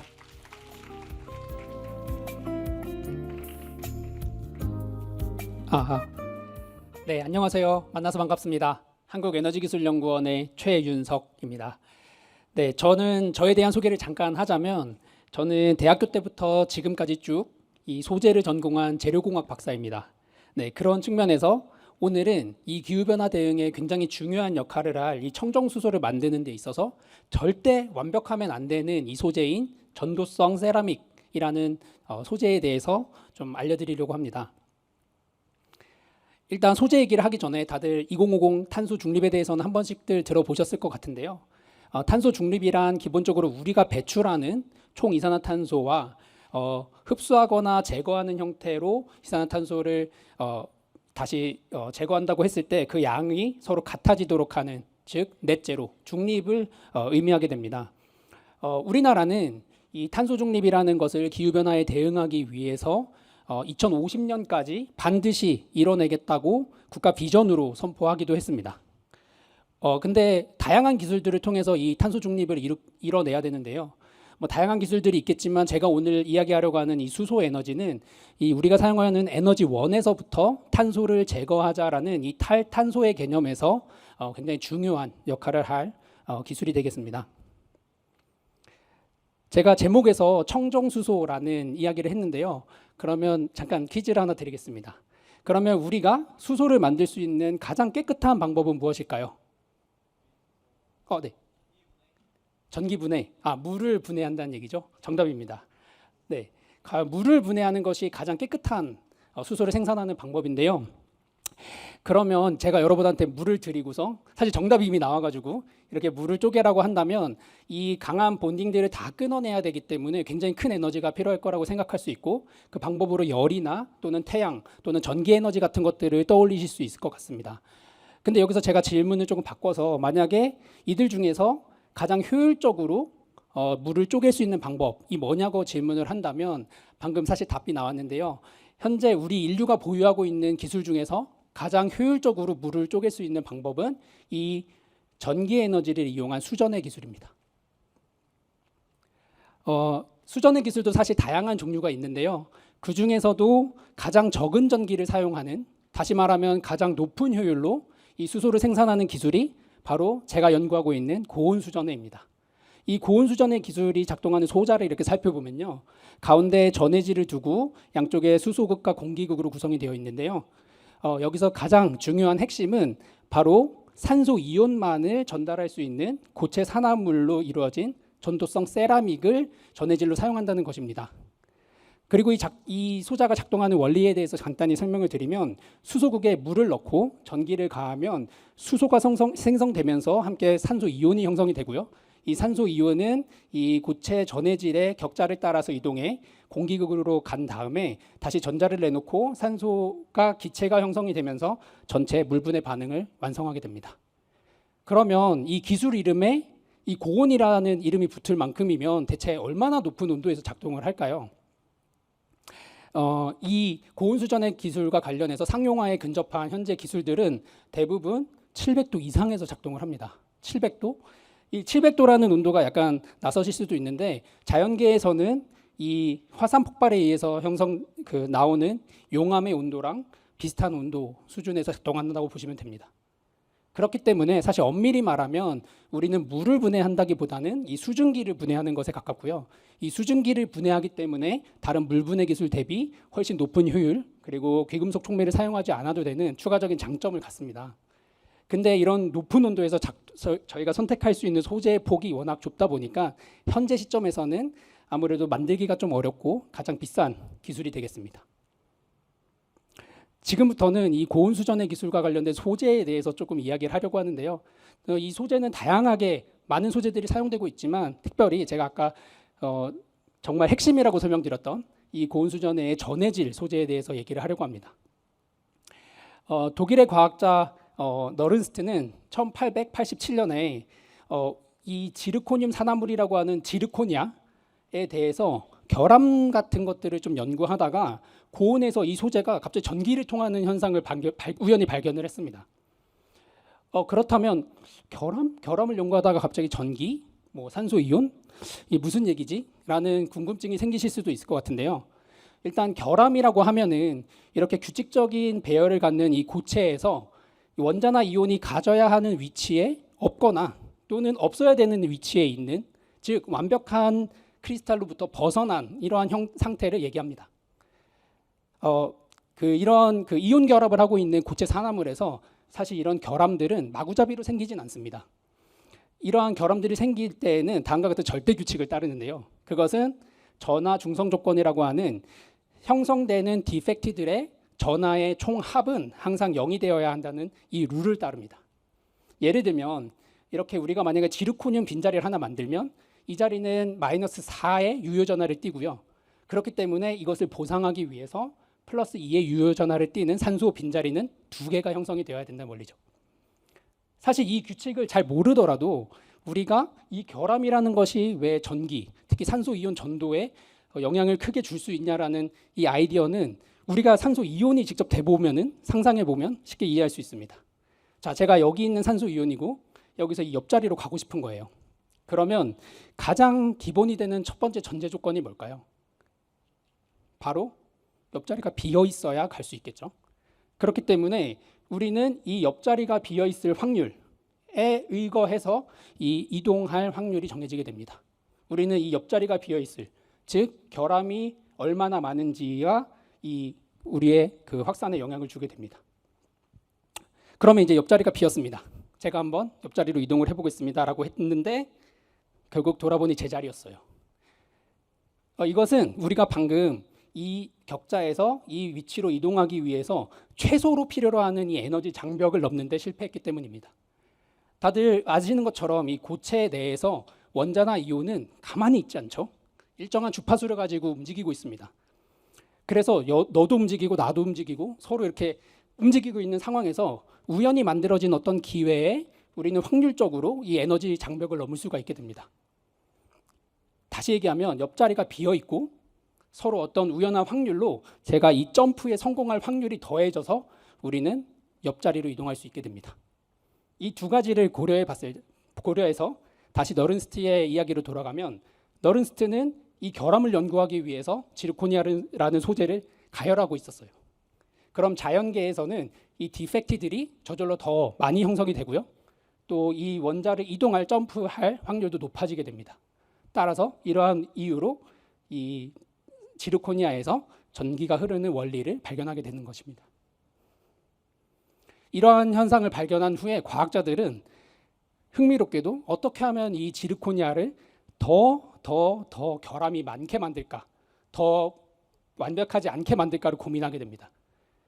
아까 설명드렸던 전하 중성 조건이라고 하는 이 절대 규칙을 따라서 수학적인 접근을 하게 되는데요. 예를 들면 지르코늄이 4가의 양이온이기 때문에 이 자리에 이트륨이라고 하는 3가의 양이온을 넣는 거예요. 그러면 이 자리는 유효 전하가 -1에 해당하게 됩니다. 그러면 이 -1에 대한 그 이트륨을 2개를 치환할 때마다 산소 +2에 유효 전하를 갖는 산소 빈자리 하나가 어쩔 수 없이 생성이 되게 됩니다.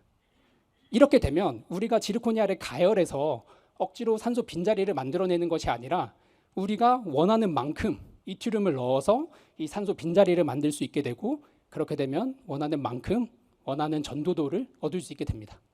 실제로 이 오른쪽 아래의 그림을 보시면 지르코니아의 산소 이온 전도도를 넣어주는 이트리움의 양으로 이제 보여주는 것인데요. 실제로 우리가 넣어주는 양에 따라서 이렇게 전도도가 쉽게 변하는 것을 확인할 수 있습니다. 다시 말하면 우리가 어떤 소재의 완벽한 상태를 원하는 게 아니라 더 많은 결함을 만들고 함으로써 지금 고온 수전의 분야에서 가장 널리 사용되고 있는 이 이트리아 스테빌라이즈드 지르코니아, 이 YSG라고 하는 고체 전해질이 탄생하게 되는 것입니다. 이상으로부터 이 고온 수전해라는 기술, 그리고 이것의 근간이 되는 이제 산소 이온 전도성이라는 소재에 대해서 그 소재가 왜 결함을 가져야 하는지에 대해서 좀 이야기를 해보았습니다. 이렇게 정말 작은 원자 단위에서의 이 점결함을 컨트롤해서 우리는 원하는 소재의 어떤 특성을 연구하고, 이 소재를 기반으로 해서 다음과 같이 그린 수소를 생산할 수 있는 다양한 셀, 스택 시스템 같은 것들을 연구하고 있습니다.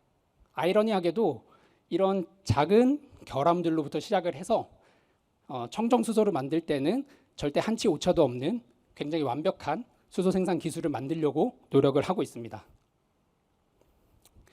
여기 이제 이 자리에서 발표를 하는 저도 그렇고, 이 앉아 계신 이공계의 미래가 되실 여러분들도 마찬가지고, 어쩌면 우리는 항상 이제 완벽하려고 노력을 많이 하고 또 그걸로 인해서 스트레스를 많이 받습니다. 근데 오늘 제가 이제 지르코니아를 통해서 보여드린 이 약간 결함의 미학이라고 할까요? 이런 거를 통해서 가끔은 완벽하지 않아도 돼, 또는 완벽하지 않은 게 더 좋을 수도 있어 라는 이런 어떤 약간 이런 생각으로 잠깐 휴식 겸 위안을 받는 시간이면 좋았겠습니다. 네. 경청해 주셔서 감사합니다. 네, 특이하죠. 일부러 결함을 만들어야 하는 기술이라고 하는데, 모든 그 과학 역사 같은 거 보면은 가끔 실수로 인해서 엄청 위대한 발견이 나오는 경우도 있고, 뭔가 완벽함을 추구하기보다는 오히려 완벽하면 안 된다라고 생각을 해서 과학자분들이 끊임없이 연구를 하는 원동력이 되기도 합니다. 그래서 여러분들도 뭔가 딱 봤을 때 호기심을 가지고 한번 시선을 바꿔볼 수 있는 그런 기회를 가져보면 어떨까 합니다. 자, 저희 마지막 발표인데, 저희 아까 잠깐 이야기가 나왔을 거예요. 넷제로 이야기도 나왔는데, 이산화탄소가 사실 굉장히 핫한 이슈예요. 그래서 넷제로라고 하면 크게 이산화탄소를 아예 생산을 하면 안 된다일 수도 있고, 생산이 된 걸 재활용해서 영으로 만드는 방법도 있습니다. 그래서 저희 이번 화학연구원에서 발표를 준비를 해주셨는데, 과연 이번에는 화학연구원에서 이산화탄소를 어떻게 연구를 하고 있을지, 이제 마지막 발표입니다. 마지막 발표가 그만큼 더 떨려요. 그래서 저희 동신과학과 함께하는 슬램디 마지막 대미를 장식해 주실 5번째 발표, 큰 박수로 모시도록 하겠습니다.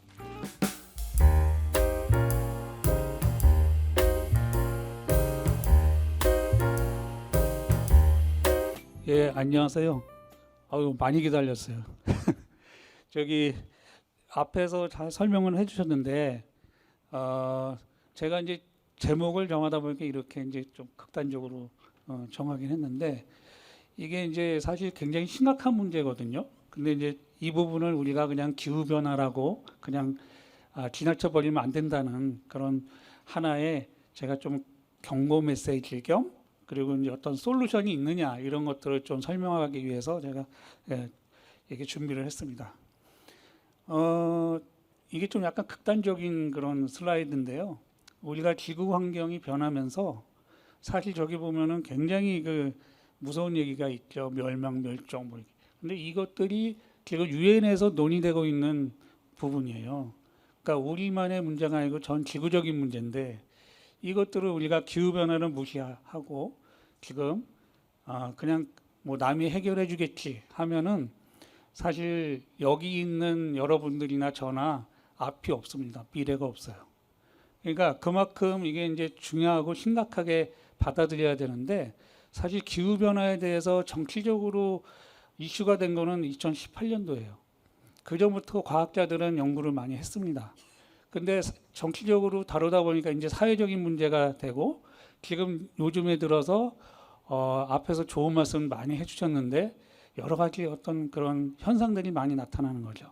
아무도 가보지 않은, 겪어보지 않은 그런 길들을 우리가 갖고 있다고 생각하시면 됩니다.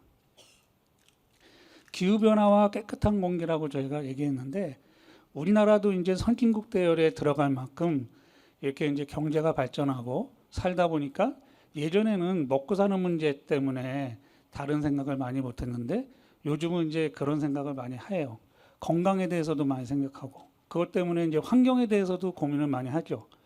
그래서 여기 보시면은 우리가 이제 세 가지 이렇게 분류로 나눴는데 우리가 지금까지 얘기하는 기후변화의 원인이라고 하는 온실가스 이 부분은 이제 화석연료로 우리가 쓰면서부터 이게 생겨난 거예요. 다른 게 아니고 우리가 잘 살기 위해서 그동안 산업을 많이 발전시켰는데 그게 이제 마지막으로 쓰레기로 남은 것들이 이산화탄소뿐만 아니고 다른 온실가스거든요.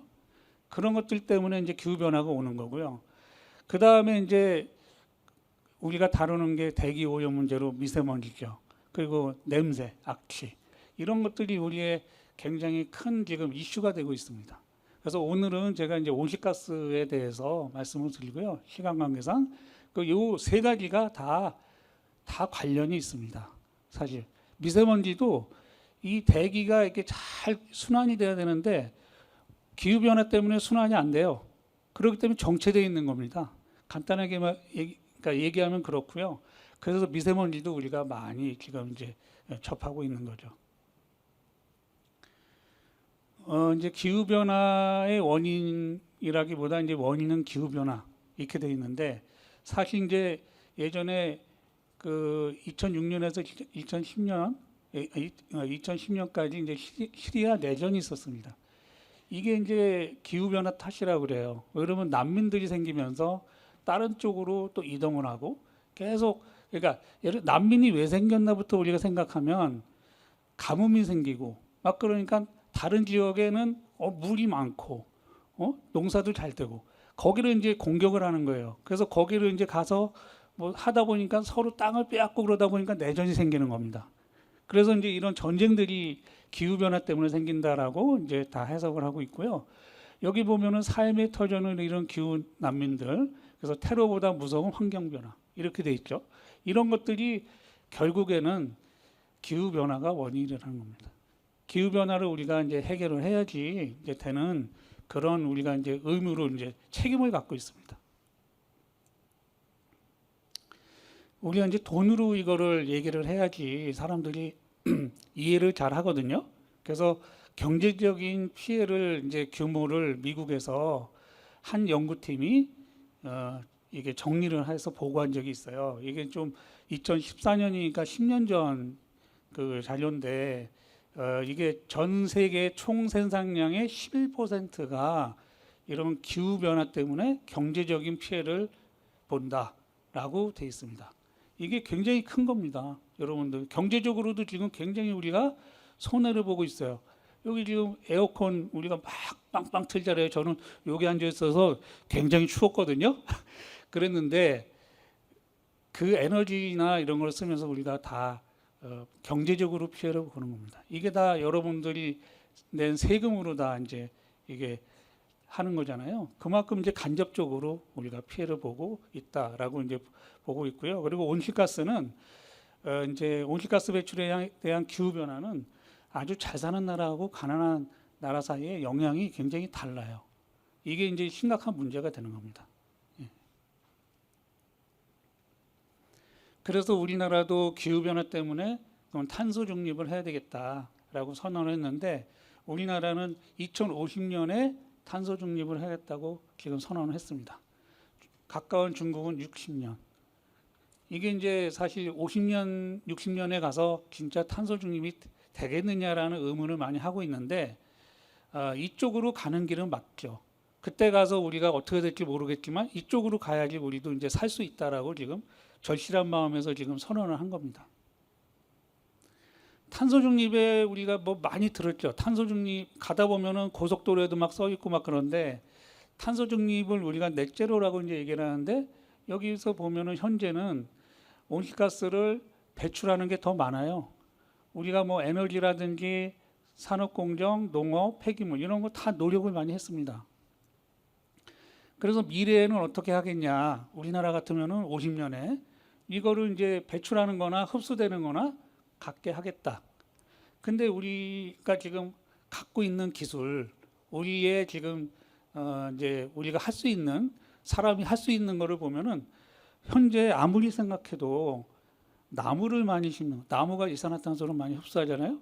나무를 심거나 아니면은 탄소를 포집해서 활용하고 저장하는 이런 거 아니면은 지금 할 수가 없습니다. 할 수 있는 더 좋은 아이디어가 있으면은 가져오라는데 가져오는 경우가 없어요. 지금 더 좋은 기술이 없습니다. 근데 여기서 말씀드린 것처럼 나무는 우리가 지금 현재 기준으로 해서 아무것도 건물 안 짓고 나무만 심어도 이게 해결이 안 돼요. 예. 그러니까 우리가 보는 거는 지금 CCUS라는 탄소를 활용하거나 저장하는 기술로 갔을 뿐이 없다고 이제 지금.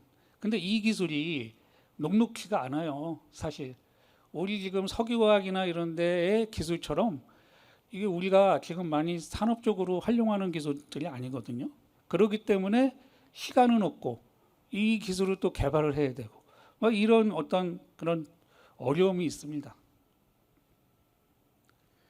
우리가 온실가스를 없애려면 온실가스를 알아야 되는데 우리가 기준으로 보는 게 CO2입니다. CO2를 지구 온난화 계수 1로 봤을 때 다음과 같이 많은 것들이 있어요. 그거 외에도 이제 여기서 좀 얘기하면은 메탄이 지금 굉장히 심각합니다. 메탄이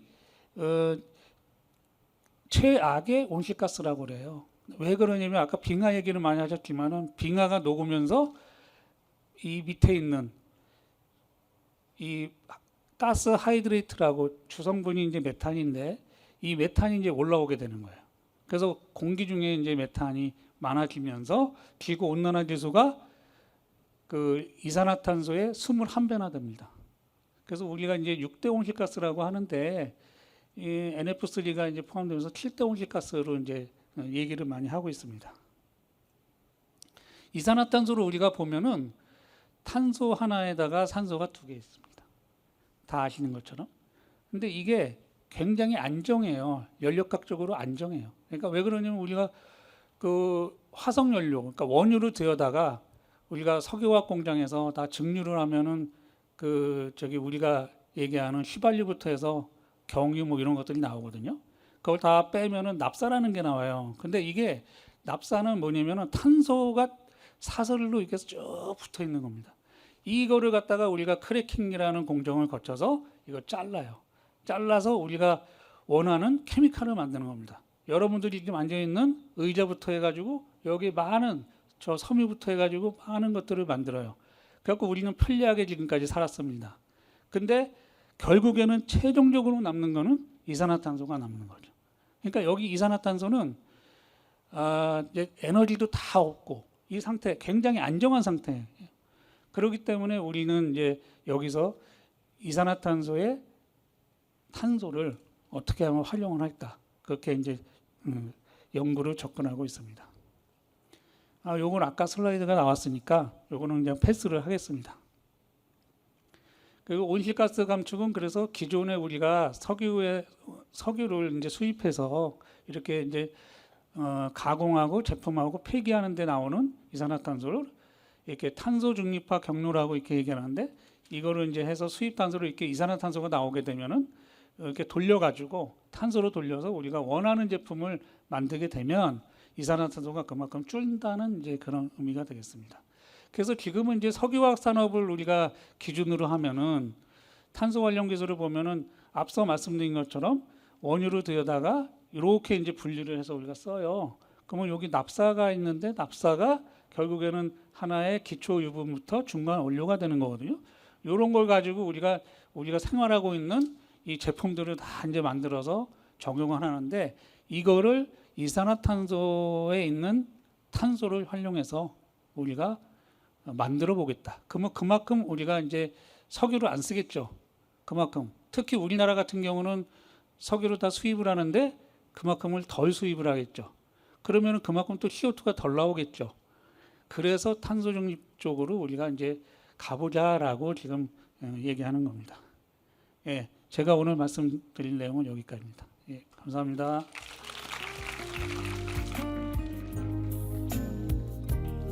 네, 저희 그 넷제로에 대해서 알아보면서도 굉장히 뼈 있는 말씀을 해주셨는데 기후 변화가 그래 뭐 한 수십 년 뒤의 이야기다라고 아직 체감이 잘 안 느껴져서 그런 걸 수도 있어요. 근데 조금 이제 가끔 뉴스를 보다 보면은 뭐 예를 들어서 뭐 캘리포니아 같은 데서 막 온도가 막 50도까지 올라가서 뜨거워서 죽는다든지 아니면은 지금 군산이 아마 제가 알기로는 어제 1시간 동안 1년 내릴 비의 10%가 쏟아부었다고 해요. 그래서 저희가 아예 이게 예측을 할 수 없는 상황에서 이렇게 큰 위험을 맞게 되면은 또 위험하기 때문에 저희가 이런 걸 항상 예측 연구도 하고 또 분석 연구도 하면서 조금 과거와 미래를 함께 보는 그런 연구가 필요한 분야라고 보시면 됩니다. 네, 저희 5분의 발표는 모두 다 끝났고 저희 이제 차후 순서를 진행할 텐데 저희 오늘 저희가 올해부터 새로 진행하고 있는 코너가 있어요. 그래서 자리에 그 종이가 한 장씩 놓여 있었을 텐데요. 그 종이에 오늘 들었던 강연 중에 혹시 질문사 왜냐면 이게 질문하세요라고 하면은 학생들이 네, 한국인 특 이런 거 질문 안 함. 그래가지고 부끄러워서 질문 안 해서 써서 비행기로 날려주시면 제가 뽑아서 읽어드리고 뽑히신 분들께 제가 아까처럼 상품 드리도록 하겠습니다. 질문은 아까 나온 발표자분들의 내용 중에서 좋고 나는 다 완벽히 이해했어 라고 하면 그냥 과학자의 삶은 어떤지 조금 뭐 연봉은 어떤지 이런 것도 차라리 물어보셔도 괜찮습니다. 혹시 진로를 고민하는 친구들이 있으면 뭐 제가 뭐 이런 뭐 화학자가 되고 싶은데 어느 학과로 해서 뭐 어느 쪽으로 가는 게 유리한가요? 이런 거 해주셔도 좋습니다. 그래서 그 종이에 쓰실 때 꼭 해주셔야 되는 거는 학교 반번호 이름 꼭 씁니다. 그래서 제가 나중에 종이 비행기를 열었는데 질문은 좋은데 학생 이름이 안 적혀 있으면 제가 드리고 싶어서 상품을 드릴 수가 없어요. 그리고 어느 박사님께 질문을 드리고 싶은지도 같이 적어주시면 되고요. 종이 비행기는 접어서 대기를 해주시면 되고 종이 비행기가 뒤부터 날려도 무대 앞으로 못 오는 경우가 있어요. 그 경우는 학생들이 앞에서 릴레이식으로 던져주시면 되고 혹시 그런 콘서트장 같은 거 직캠 영상 같은 거 보면은 비행기가 막 날아오는데 오늘 그것처럼 한번 해보도록 하겠습니다. 네. 그래서 질문 쓰실 시간이랑 접으실 시간은 제가 충분히 드리도록 하고 저희 과학자 5분은 다시 무대 위로 잠시 다시 모시도록 하겠습니다. 네, 그래서 오늘 저희 동신과학고등학교랑 어느새 시간이 이렇게 지나갔었는데 네, 저희 오늘 진행된 신진아 박사님부터 최윤선 박사님의 발표 다시 한번 이렇게 한번 생각해 보면서 어떤 부분 궁금했고 어떤 부분 재밌었는지도 한번 생각해 보시면 좋을 것 같고요. 자, 박사님들께서는 제가 소감을 안 들어볼 수가 없는데 어떤 분은 굉장히 후련해지신 분도 계시고 어떤 분은 조금 준비한 걸 못해서 아쉬우신 분들도 계실 것 같은데 혹시 오늘 어떠셨는지 신진아 박사님부터 한번 소감 들어보도록 하겠습니다. 10분이라는 시간 제한된 시간에 좀 설명하는 게 좀 많이 아쉬웠고요. 특히 그린란드 현장에 가서 이제 겪었던 이야기들과 좀 같이 나눴었으면 더 재밌게 이야기를 전달하지 않았을까 싶었는데 다음에 혹시 또 기회가 있으면 더 자세히 나누어 봤으면 좋겠습니다. 네, 저 역시도 조금 더 쉽게 여러분들한테 더 다가가는 시간이 되었으면 좋았을 텐데 약간 어려운 부분이 없지 않아 있어서 좀 많이 미안한 생각을 갖고 있고요. 그럼에도 불구하고 지질과학이라는 것이 지질학 그리고 기후학, 수학 뭐 여러 가지의 종합 학문으로서 또 우리가 같이 젊은 세대들이 꼭 같이 연구해 주셔야지만이 미래를 밝게 밝혀갈 수 있잖아요. 그러니까 다들 좀 많이 관심을 가져주셨으면 좋겠습니다. 너무 감사드립니다. 예, 저는 그 오늘 첫 하는 발표 개인적인 첫 발표여서 그런지 모르겠지만 발표를 너무 못한 것 같아서 죄송한 말씀을 먼저 드리겠습니다. 그래도 이렇게 제가 혹은 저희 기관 그리고 저희 팀에서 하고 있는 것들을 조금 알려드리고 그리고 과학이 어떻게 쓸 수 있는지에 대한 부분들을 좀 알릴 수 있는 기회가 돼서 너무 영광스러운 자리였고요. 앞으로 뭐 이런 기회가 또 있게 되면 조금 더 좋은 모습으로 발표할 수 있도록 노력을 한번 하도록 하겠습니다. 감사합니다. 예, 제가 오늘 기후 변화에 대해서 좀 약간 여러분들이 몰랐던 사실을 얼마나 심각한지 그거를 좀 전달해드리고 쉽게 좀 전달해드리고 싶었는데 얼마나 이해하셨는지 모르겠지만 여러분들이 좀 이 기회를 통해서 많이 관심을 좀 가져주시고 나중에는 이제 여러분들이 또 해야 될 일일 거예요. 제가 보기에는.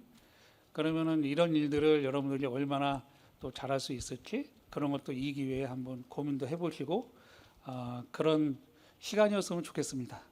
다음에 또 기회가 있으면은 제가 또 더 이거보다 더 깊이 있는 내용으로 또 말씀드리겠습니다. 예, 감사합니다. 네, 네, 오늘 어떻게 제가 나름 쉽게 얘기한다고 했는데 고온수전해와 관련된 소재 얘기가 어떻게 좀 재미있으셨는지 모르겠습니다. 저 여러분들 보니까 제가 고등학교 때가 생각이 나는데 진짜 열심히 공부하긴 했었거든요. 근데 그때는 제가 이렇게 재료공학 박사가 됐을 줄은 정말 몰랐습니다.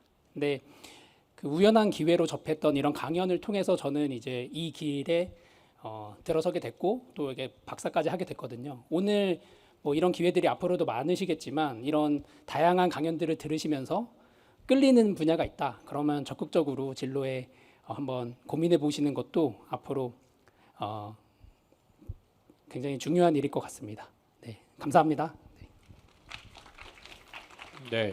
학생들이 아마 오늘 강연도 매우 기억에 남을 것 같고 혹시나 나중에 이제 진짜 과학자가 되는 친구들도 있을 테고 또 꼭 연구기관이 아니라 뭐 기업이든 대학이든 굉장히 다양한 곳에서 활동을 했을 텐데 그때 이제 자신의 진로에 좀 도움이 되었던 게 이 행사의 어느 박사님의 발표였다라는 이제 조금 후기가 나중에 들려오지 않을까 하고 저희 혹시 이제 좀 아쉬우신 분들은 여기 있는 연구소들은 다 대전 극지연구소는 좀 멀리 있지만 대전에 있는 곳들은 신청을 해서 갈 수가 있어요. 견학 프로그램 신청할 수도 있고 지금 매 월마다 주말마다 그 무료 개방을 하고 있어서 아마 제가 알기로는 신청 굉장히 조금 치열하다고 알고 있는데 그곳에 견학 신청을 하셔서 가셔도 되고 또는 박사님과 연이 돼서 나중에 또 이제 연구실 탐방도 해보실 수 있을 것 같고요. 이런 기회들 많으니까 대전 너무 그 연구단지가 너무 멀다고 생각하지 마시고 한번 문을 두드려 보시면 좋을 것 같고 혹시 내가 아직 종이 비행기에 하고 싶은 말이 많아서 아직 못 썼다, 못 접었다는 친구 있나요? 있군요. 조금만 제가 한 30초 조금 더 기다려 보도록 하겠습니다. 네, 아까 말씀드렸지만 오늘 영상은 전부 다 편집해서 유튜브에 올라갈 예정이에요. 그래서 조금 뭐 놓쳐서 아쉽다거나 또는 추천을 해주고 싶다거나 또는 다음 회차에 어떤 고등학교에서 펼쳐지는 슬램디는 무슨 내용일지 궁금하시다면 유튜브를 통해서 보시면 될 것 같고 그리고 박사님들이 굉장히 오늘 좀 아쉬워하셨는데 그중 한 분은 저랑 같이 우승자가 12월 달에 왕중왕전으로 갈 예정입니다. 그래서 매 월마다 이게 고등학교별로 왕이 한 분씩 계세요. 그래서 동신과학고등학교의 과학자 분과 함께 제가 12월 왕중왕전으로 갈 예정이고 12월 달에 고등학교별 과학자분들이 다 모이시는데 그때도 한번 동신과학고등학교의 과학자분의 좋은 성적을 제가 기대를 해보도록 하겠습니다. 네, 그리고 이제 종이 비행기는 이제 아까 말했지만 학생들은 앞에서 계속 릴레이로 던져주시면 되고 스태프분들은 혹시 무대 앞에 떨어지는 것들을 무대 위쪽으로 좀 올려주시면 될 것 같아요. 네, 그리고 혹시 선생님들이나 스태프분 중에 사진 찍으실 분들 이거 굉장히 그래서 나중에 사진 찍으면 굉장히 멋있게 나오더라고요. 네, 그래서 그 준비를 해주시면 될 것 같고 자, 종이 비행기 준비되신 분들 손 위로 한번 들어보도록 하죠. 네. 아직도 쓰고 계신 친구들이 조금 많은 것 같아서 조금만 기다려 보도록 하고 요거 끝나고 나서 저희 질문을 제가 조금 들어보도록 하고 그 끝나고 나서 우승자 투표는 QR코드로 진행이 될 예정입니다. QR코드로 접속을 하셔서 우승자 투표를 해주시면 되세요. 네. 네. 자, 준비되신 분들 손 위로 한번 들어보도록 하겠습니다. 네, 좋습니다. 조금 이쪽 중간에 있는 남자친구들도 준비해 주시면 될 것 같고, 자, 가끔 과학자분들이나 저를 맞추시는 분들도 계실 텐데, 저를 맞추면 그 질문 바로 뽑도록 하겠습니다. 오케이. 진짜 저번에 맞춘 친구가 있었어요. 물론 그냥 제가 랜덤으로 돌아가면서 집을 거긴 한데 그래도 힘껏 날려주시길 바랍니다. 자, 그러면 준비되셨으면 자, 3일 하면 날려보도록 하겠습니다. 동신과학고등학교의 과학 비행기 날아오도록 하겠습니다. 자, 3, 2, 1 날려주세요. 자, 친구들 앞에 떨어진 것들은 계속해서 앞으로 보내주시고 스태프분들은 좀 무대 위로 비행기를 조금만 올려주세요. 네.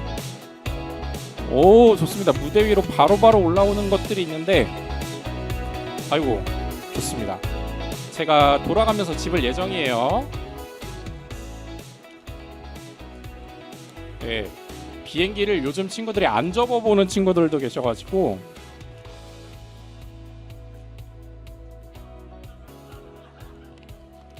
자, 그리고 이따가 불러드리는 친구들은 그 서명을 해주셔야 저희가 기프티콘을 보내드릴 거예요. 자, 이거는 1학년 3반의 3번일까요? 한소윤 학생인가요? 어딨죠, 한소윤 학생? 자, 한소윤 학생은 장태선 박사님께 화학과가 가고 싶대요. 근데 실험을 좀 잘하지 못할까봐 좀 걱정이긴 한데 좀 실험을 덜 하는 화학 분야가 좀 있을까요? 혹시? 그럼요. 그러니까 실험 그 화학과에 온다고 다 실험을 하진 않고요. 뭐 대부분 실험을 좋아하는 분들이 오긴 하지만 사실 이제 화학 쪽에서도 시뮬레이션이나 이런 것들 많이 하거든요. 그러니까 계산화학 같은 것도 하고 그래서 사실 그 뭐 연구라는 게 굉장히 세분화돼 있어요. 그러니까 본인이 만약에 이제 그 실험을 하면서 왜 싫어하는지 이제 뭐 이유가 있는지 모르겠지만 어떤 분들은 예를 들면 그 케미칼에 대한 알러지 같은 게 또 있는 사람도 있어요. 그런 사람들은 어차피 이제 실험을 못 하잖아요. 그리고 또 실험에 대해서 내가 별로 이렇게 흥미가 없는데 화학의 어떤 그런 화학에 대해서는 굉장히 관심이 많다. 그러면은 이제 그런 분들은 여러 가지 또 길이 있습니다. 나름대로 그 다 기여할 수 있는 길이 있어요. 우리가 이제 예를 들면은 요 기후 변화 관련해서 잠깐 말씀드리면은 온실가스가 얼마나 배출되는지를 평가하는 그런 또 이제 연구도 많이 하거든요. 그런 것들은 실험을 통해서 물론 데이터를 갖고도 하긴 하지만 계산적으로 또 하는 경우도 많기 때문에 다양하게 있습니다. 네. 저희가 보통 이렇게 과학자 하면은 뭔가 뭐 가운 입고 실험실에서 뭔가 플라스크나 스포이드 같은 거 만질 것 같기도 한데 꼭 그런 게 꼭 과학자만의 모습은 아니고 요즘에는 컴퓨터, AI 많이 활용도 하고 실제 필드에 나가셔가지고 막 이런 거 하시는 분들도 계신데 그런 것도 화학 분야에도 많으니까 한번 보시면 될 것 같고 자, 1학년 1반 1번 유현경 학생 자, 신진아 박사님께 질문 드립니다. 남극이나 북극 같은 그런 극지에 있는 연구 시설에서 생활이 좀 어떤지 궁금하다고 하셨는데 조금 기억나시는 그래도 가서 이거는 봤을 때 좀 기억이 많이 남았다. 그리고 이거는 진짜 힘들었다. 네. 이제 제가 간 곳은 이제 그린란드 빙하 시추 현장에 다녀왔었는데요. 제가 다녀온 공간은 남극 세종기지나 장보고기지처럼 1년 내내 유지되는 공간이 아니라 임시적으로 만들어진 하나의 캠프인데요. 그래서 저희가 지내는 그런 생활 공간도 직접 이제 텐트 설치도 하고 이렇게 지냈었습니다. 근데 굉장히 춥고요. 왜냐하면 사실 저희가 일하기 가장 좋은 시기에 가야 되기 때문에 극지역의 여름 시기에 가긴 하지만 그래도 영하권이거든요. 그래서 아주 두터운 옷을 입고 이렇게 걸어 다녀야 되고 그리고 저희가 일하는 곳이 빙상에 덮여 있기 때문에 빛 반사가 90% 정도가 돼서 저희가 선글라스를 꼈는데도 불구하고 선글라스 안 꼈나라는 생각이 들 정도로 굉장히 눈이 너무 아플 정도로 힘들고요. 그리고 저희가 생활했던 그 공간 자체가 고도가 한 2,500 터로 굉장히 고도가 높아서 고산병 증세도 앓고 있고 예, 굉장히 힘든 공간이었었습니다. 그래도 거기에 상주하시는 아주 훌륭한 요리사 덕분에 맛있는 음식 먹으며 버틸 수 있었습니다.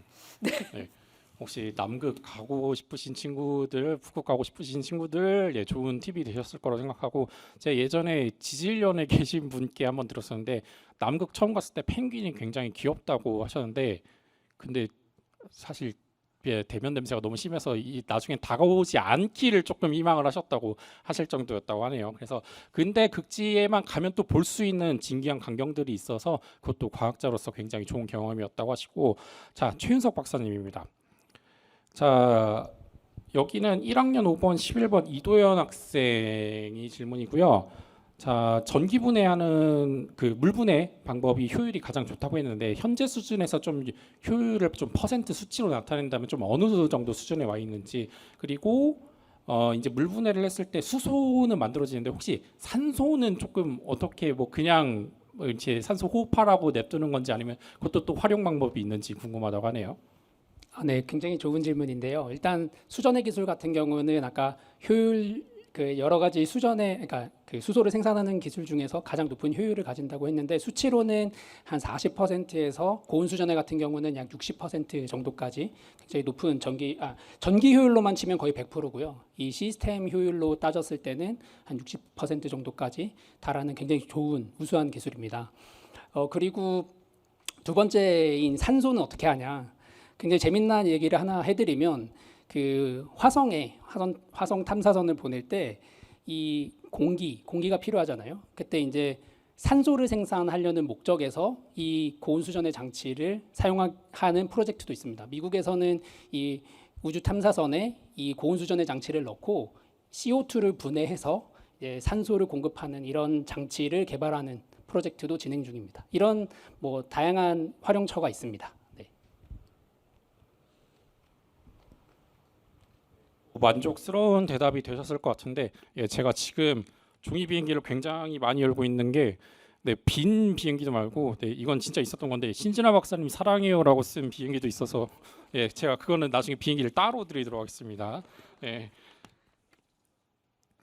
아, 이것도 잠깐 신진아 박사님께 요거 혹시 궁금한 친구들이 있을 것 같아서 질문 드리는데, 극지 연구소에 조금 가려면 어떤 조금 진로나 이런 좀 준비 과정이 있었는지, 왜냐면 학생들이 뭐 화학자 또는 에너지 기술자 하면은 뭔가 좀 직관적으로 떠오르는 학과 같은 거나 이런 게 있을 텐데, 도대체 극지 연구소는 어떻게 가게 되는지 보통 이런 게 좀 궁금하다고 하시네요. 아, 이거는 1학년 2번 윤정빈 학생, 예, 네, 저희가 선물 드리도록 하겠습니다. 네, 극지 연구소의 연구는 극지역의 모든 연구를 다 한다고 보시면 되거든요. 그래서 극지 생물 연구하는 팀도 있고 대기, 해양, 뭐 물리 연구하시는 분들도 있고 그래서 그 모든 연구 분야를 다 아우르는 연구 분야라고 보시면 됩니다. 그 대신 이제 극지 관련된 거를 한다고 보시면 돼서 내가 물리가 좋다, 화학이 좋다, 생물이 좋다, 지구과학이 좋다면 그것을 하고 그 방향을 조금 극지로만 빼면 예, 극지연구소에 입소를 하실 수 있으십니다. 네, 극지 연구 나중에 나중에 혹시 관심 있는 친구들은 요런 꿀팁 같은 거 참고해서 가시면 될 것 같고, 자, 이거는 임재수 박사님이고요. 1학년 3반 18번인가요? 아니면 8번인가요? 소경민 학생인데, 잠시만요. 주로 이제 좀 퇴적층에 있는 곳에서 연구를 많이 하고 계시는 것 같은데, 혹시 우리가 있는 이런 일반적인 호수나 일반 지형에서는 그런 말씀하신 그런 지질학적 특성을 조금 연구하기가 어려운 건지, 아니면 가능한데 조금 덜 희귀하다든지 일반적으로 해서 못 하시는 건지, 이게 조금 궁금하다고 하시네요. 네, 굉장히 좋은 질문인데요. 실은 우리 주위에도 굉장히 범람지대라고 해서 연구할 수 있는 지역은 많이 있습니다. 근데 대부분이 다 지금은 사람들이 거주하는 곳이고 또 그 상부 퇴적층들을 많이 훼손해서 어떻게 보면 그 과거 연속적으로 우리가 수천 년 동안의 어떤 기후 변화를 연구하는 그 대상 지역으로는 적합하지가 않아서 가능한 사람들이 손이 안 탄 지역을 찾아가서 시추를 해서 이렇게 데이터를 얻어서 연구들을 주로 하고 있습니다. 예. 네, 지질이나 좀 해양 하시는 분들도 이런 극지나 조금 산악 이런 필드 나간다고 하는데 진짜 가서 이렇게 뭔가 우리가 일반인이 봤을 때는 그냥 저기 돌산이네 이런 건데 그 과학자분들 눈에는 아 거기에 어떤 일이 있었고 이런 게 다 이제 딱딱 보이신다고 하는데 학생들도 지질학이나 또는 해양학에 관심이 있는 친구들도 이렇게 관심 가져보시면 좋을 것 같고 자 마지막입니다. 1학년 1반 12번 이상원 학생 장동민 박사님께 자 나비의 스톡스 방정식이 아까 이제 발표에서 좀 나왔었는데 아직 그 이제 다 풀리지는 않았다 보니까 오차가 조금 발생을 하는 건 당연할 것 같은데 혹시 이를 보완하기 위해서는 조금 어떤 좀 방법들이 기술들이 적용되고 있는지 궁금하다고 하네요. 그 수치 해석에 대한 오차는 있을 수밖에 없기는 합니다. 그래서 오차를 줄이기 위한 가장 첫 번째 요건은 현재 상황을 얼마만큼 반영할 수 있는지가 굉장히 중요하거든요. 그러니까 현재 상황을 잘 알아야 앞으로 미래 3시간이 됐든 12시간이 됐든 그런 예측이 가능할 수 있습니다. 그러면 결론적으로 요즘에 인공지능의 기술이 굉장히 많이 발달을 했잖아요. 그럼 인공지능으로 현재 시점에 대한 부분을 얼마만큼 잘 재현할 수 있는지에 대한 부분들을 노력하고 있고요. 그 노력한 그 현재 상황을 이제 시뮬레이션을 쓸 때 잘 활용될 수 있게끔 하려고 하는 그런 노력들도 하고 있습니다. 한 가지 더 말씀드리면 시뮬레이션은 결국에는 아까 설명드렸던 격자 형태로 계산을 하게 됩니다.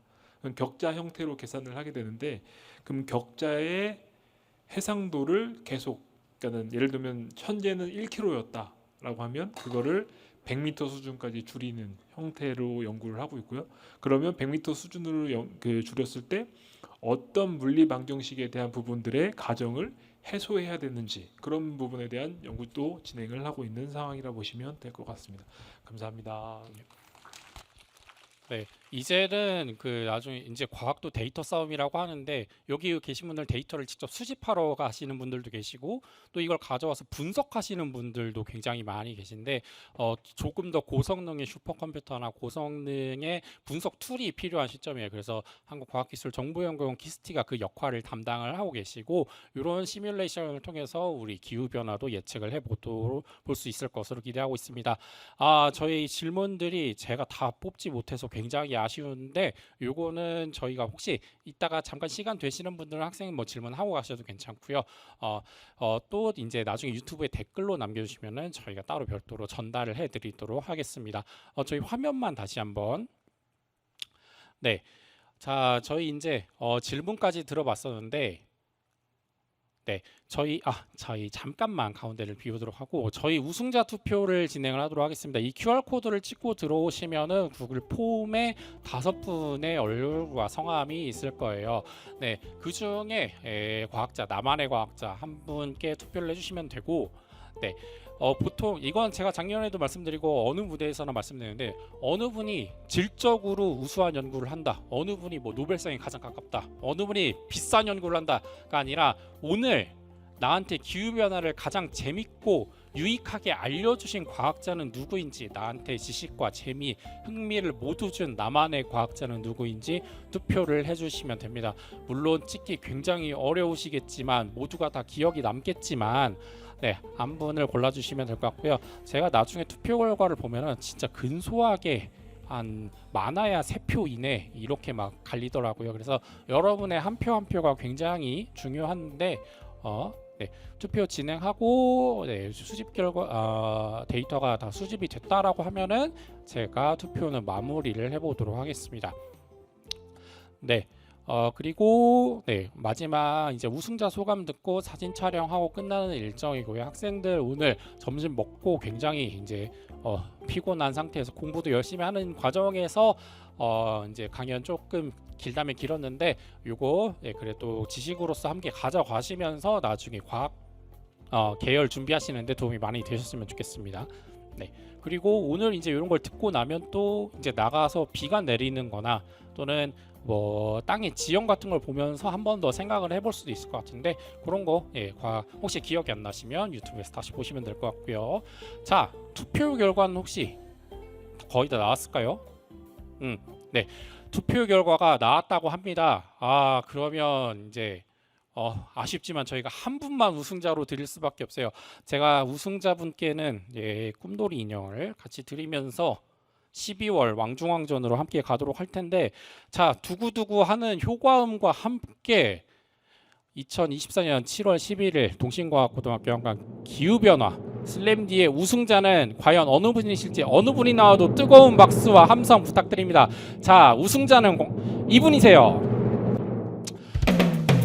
축하드립니다. 최윤석 박사님. 저희 청정수소 연구를 하시는 최윤석 박사님이셨죠. 네. 최윤석 박사님이 굉장히 약간 긴장을 많이 하셨던 것 같은데, 그래도 저희가 우승자 소감을 안 들어볼 수가 없어요. 네, 한번 부탁드릴게요. 네. 정말 뽑힐 줄 몰랐는데요. 일단 재료과학이라는 것이 어쩌면은 여러분들께서 지금 공부하고 있는 내용이랑 가장 가까웠기 때문에 어쩌면 좀 이렇게 뽑힌 게 아닌가. 다른 분들 너무 재밌는 강연해 주시고 저 정말 많이 배우고 돌아가는데요.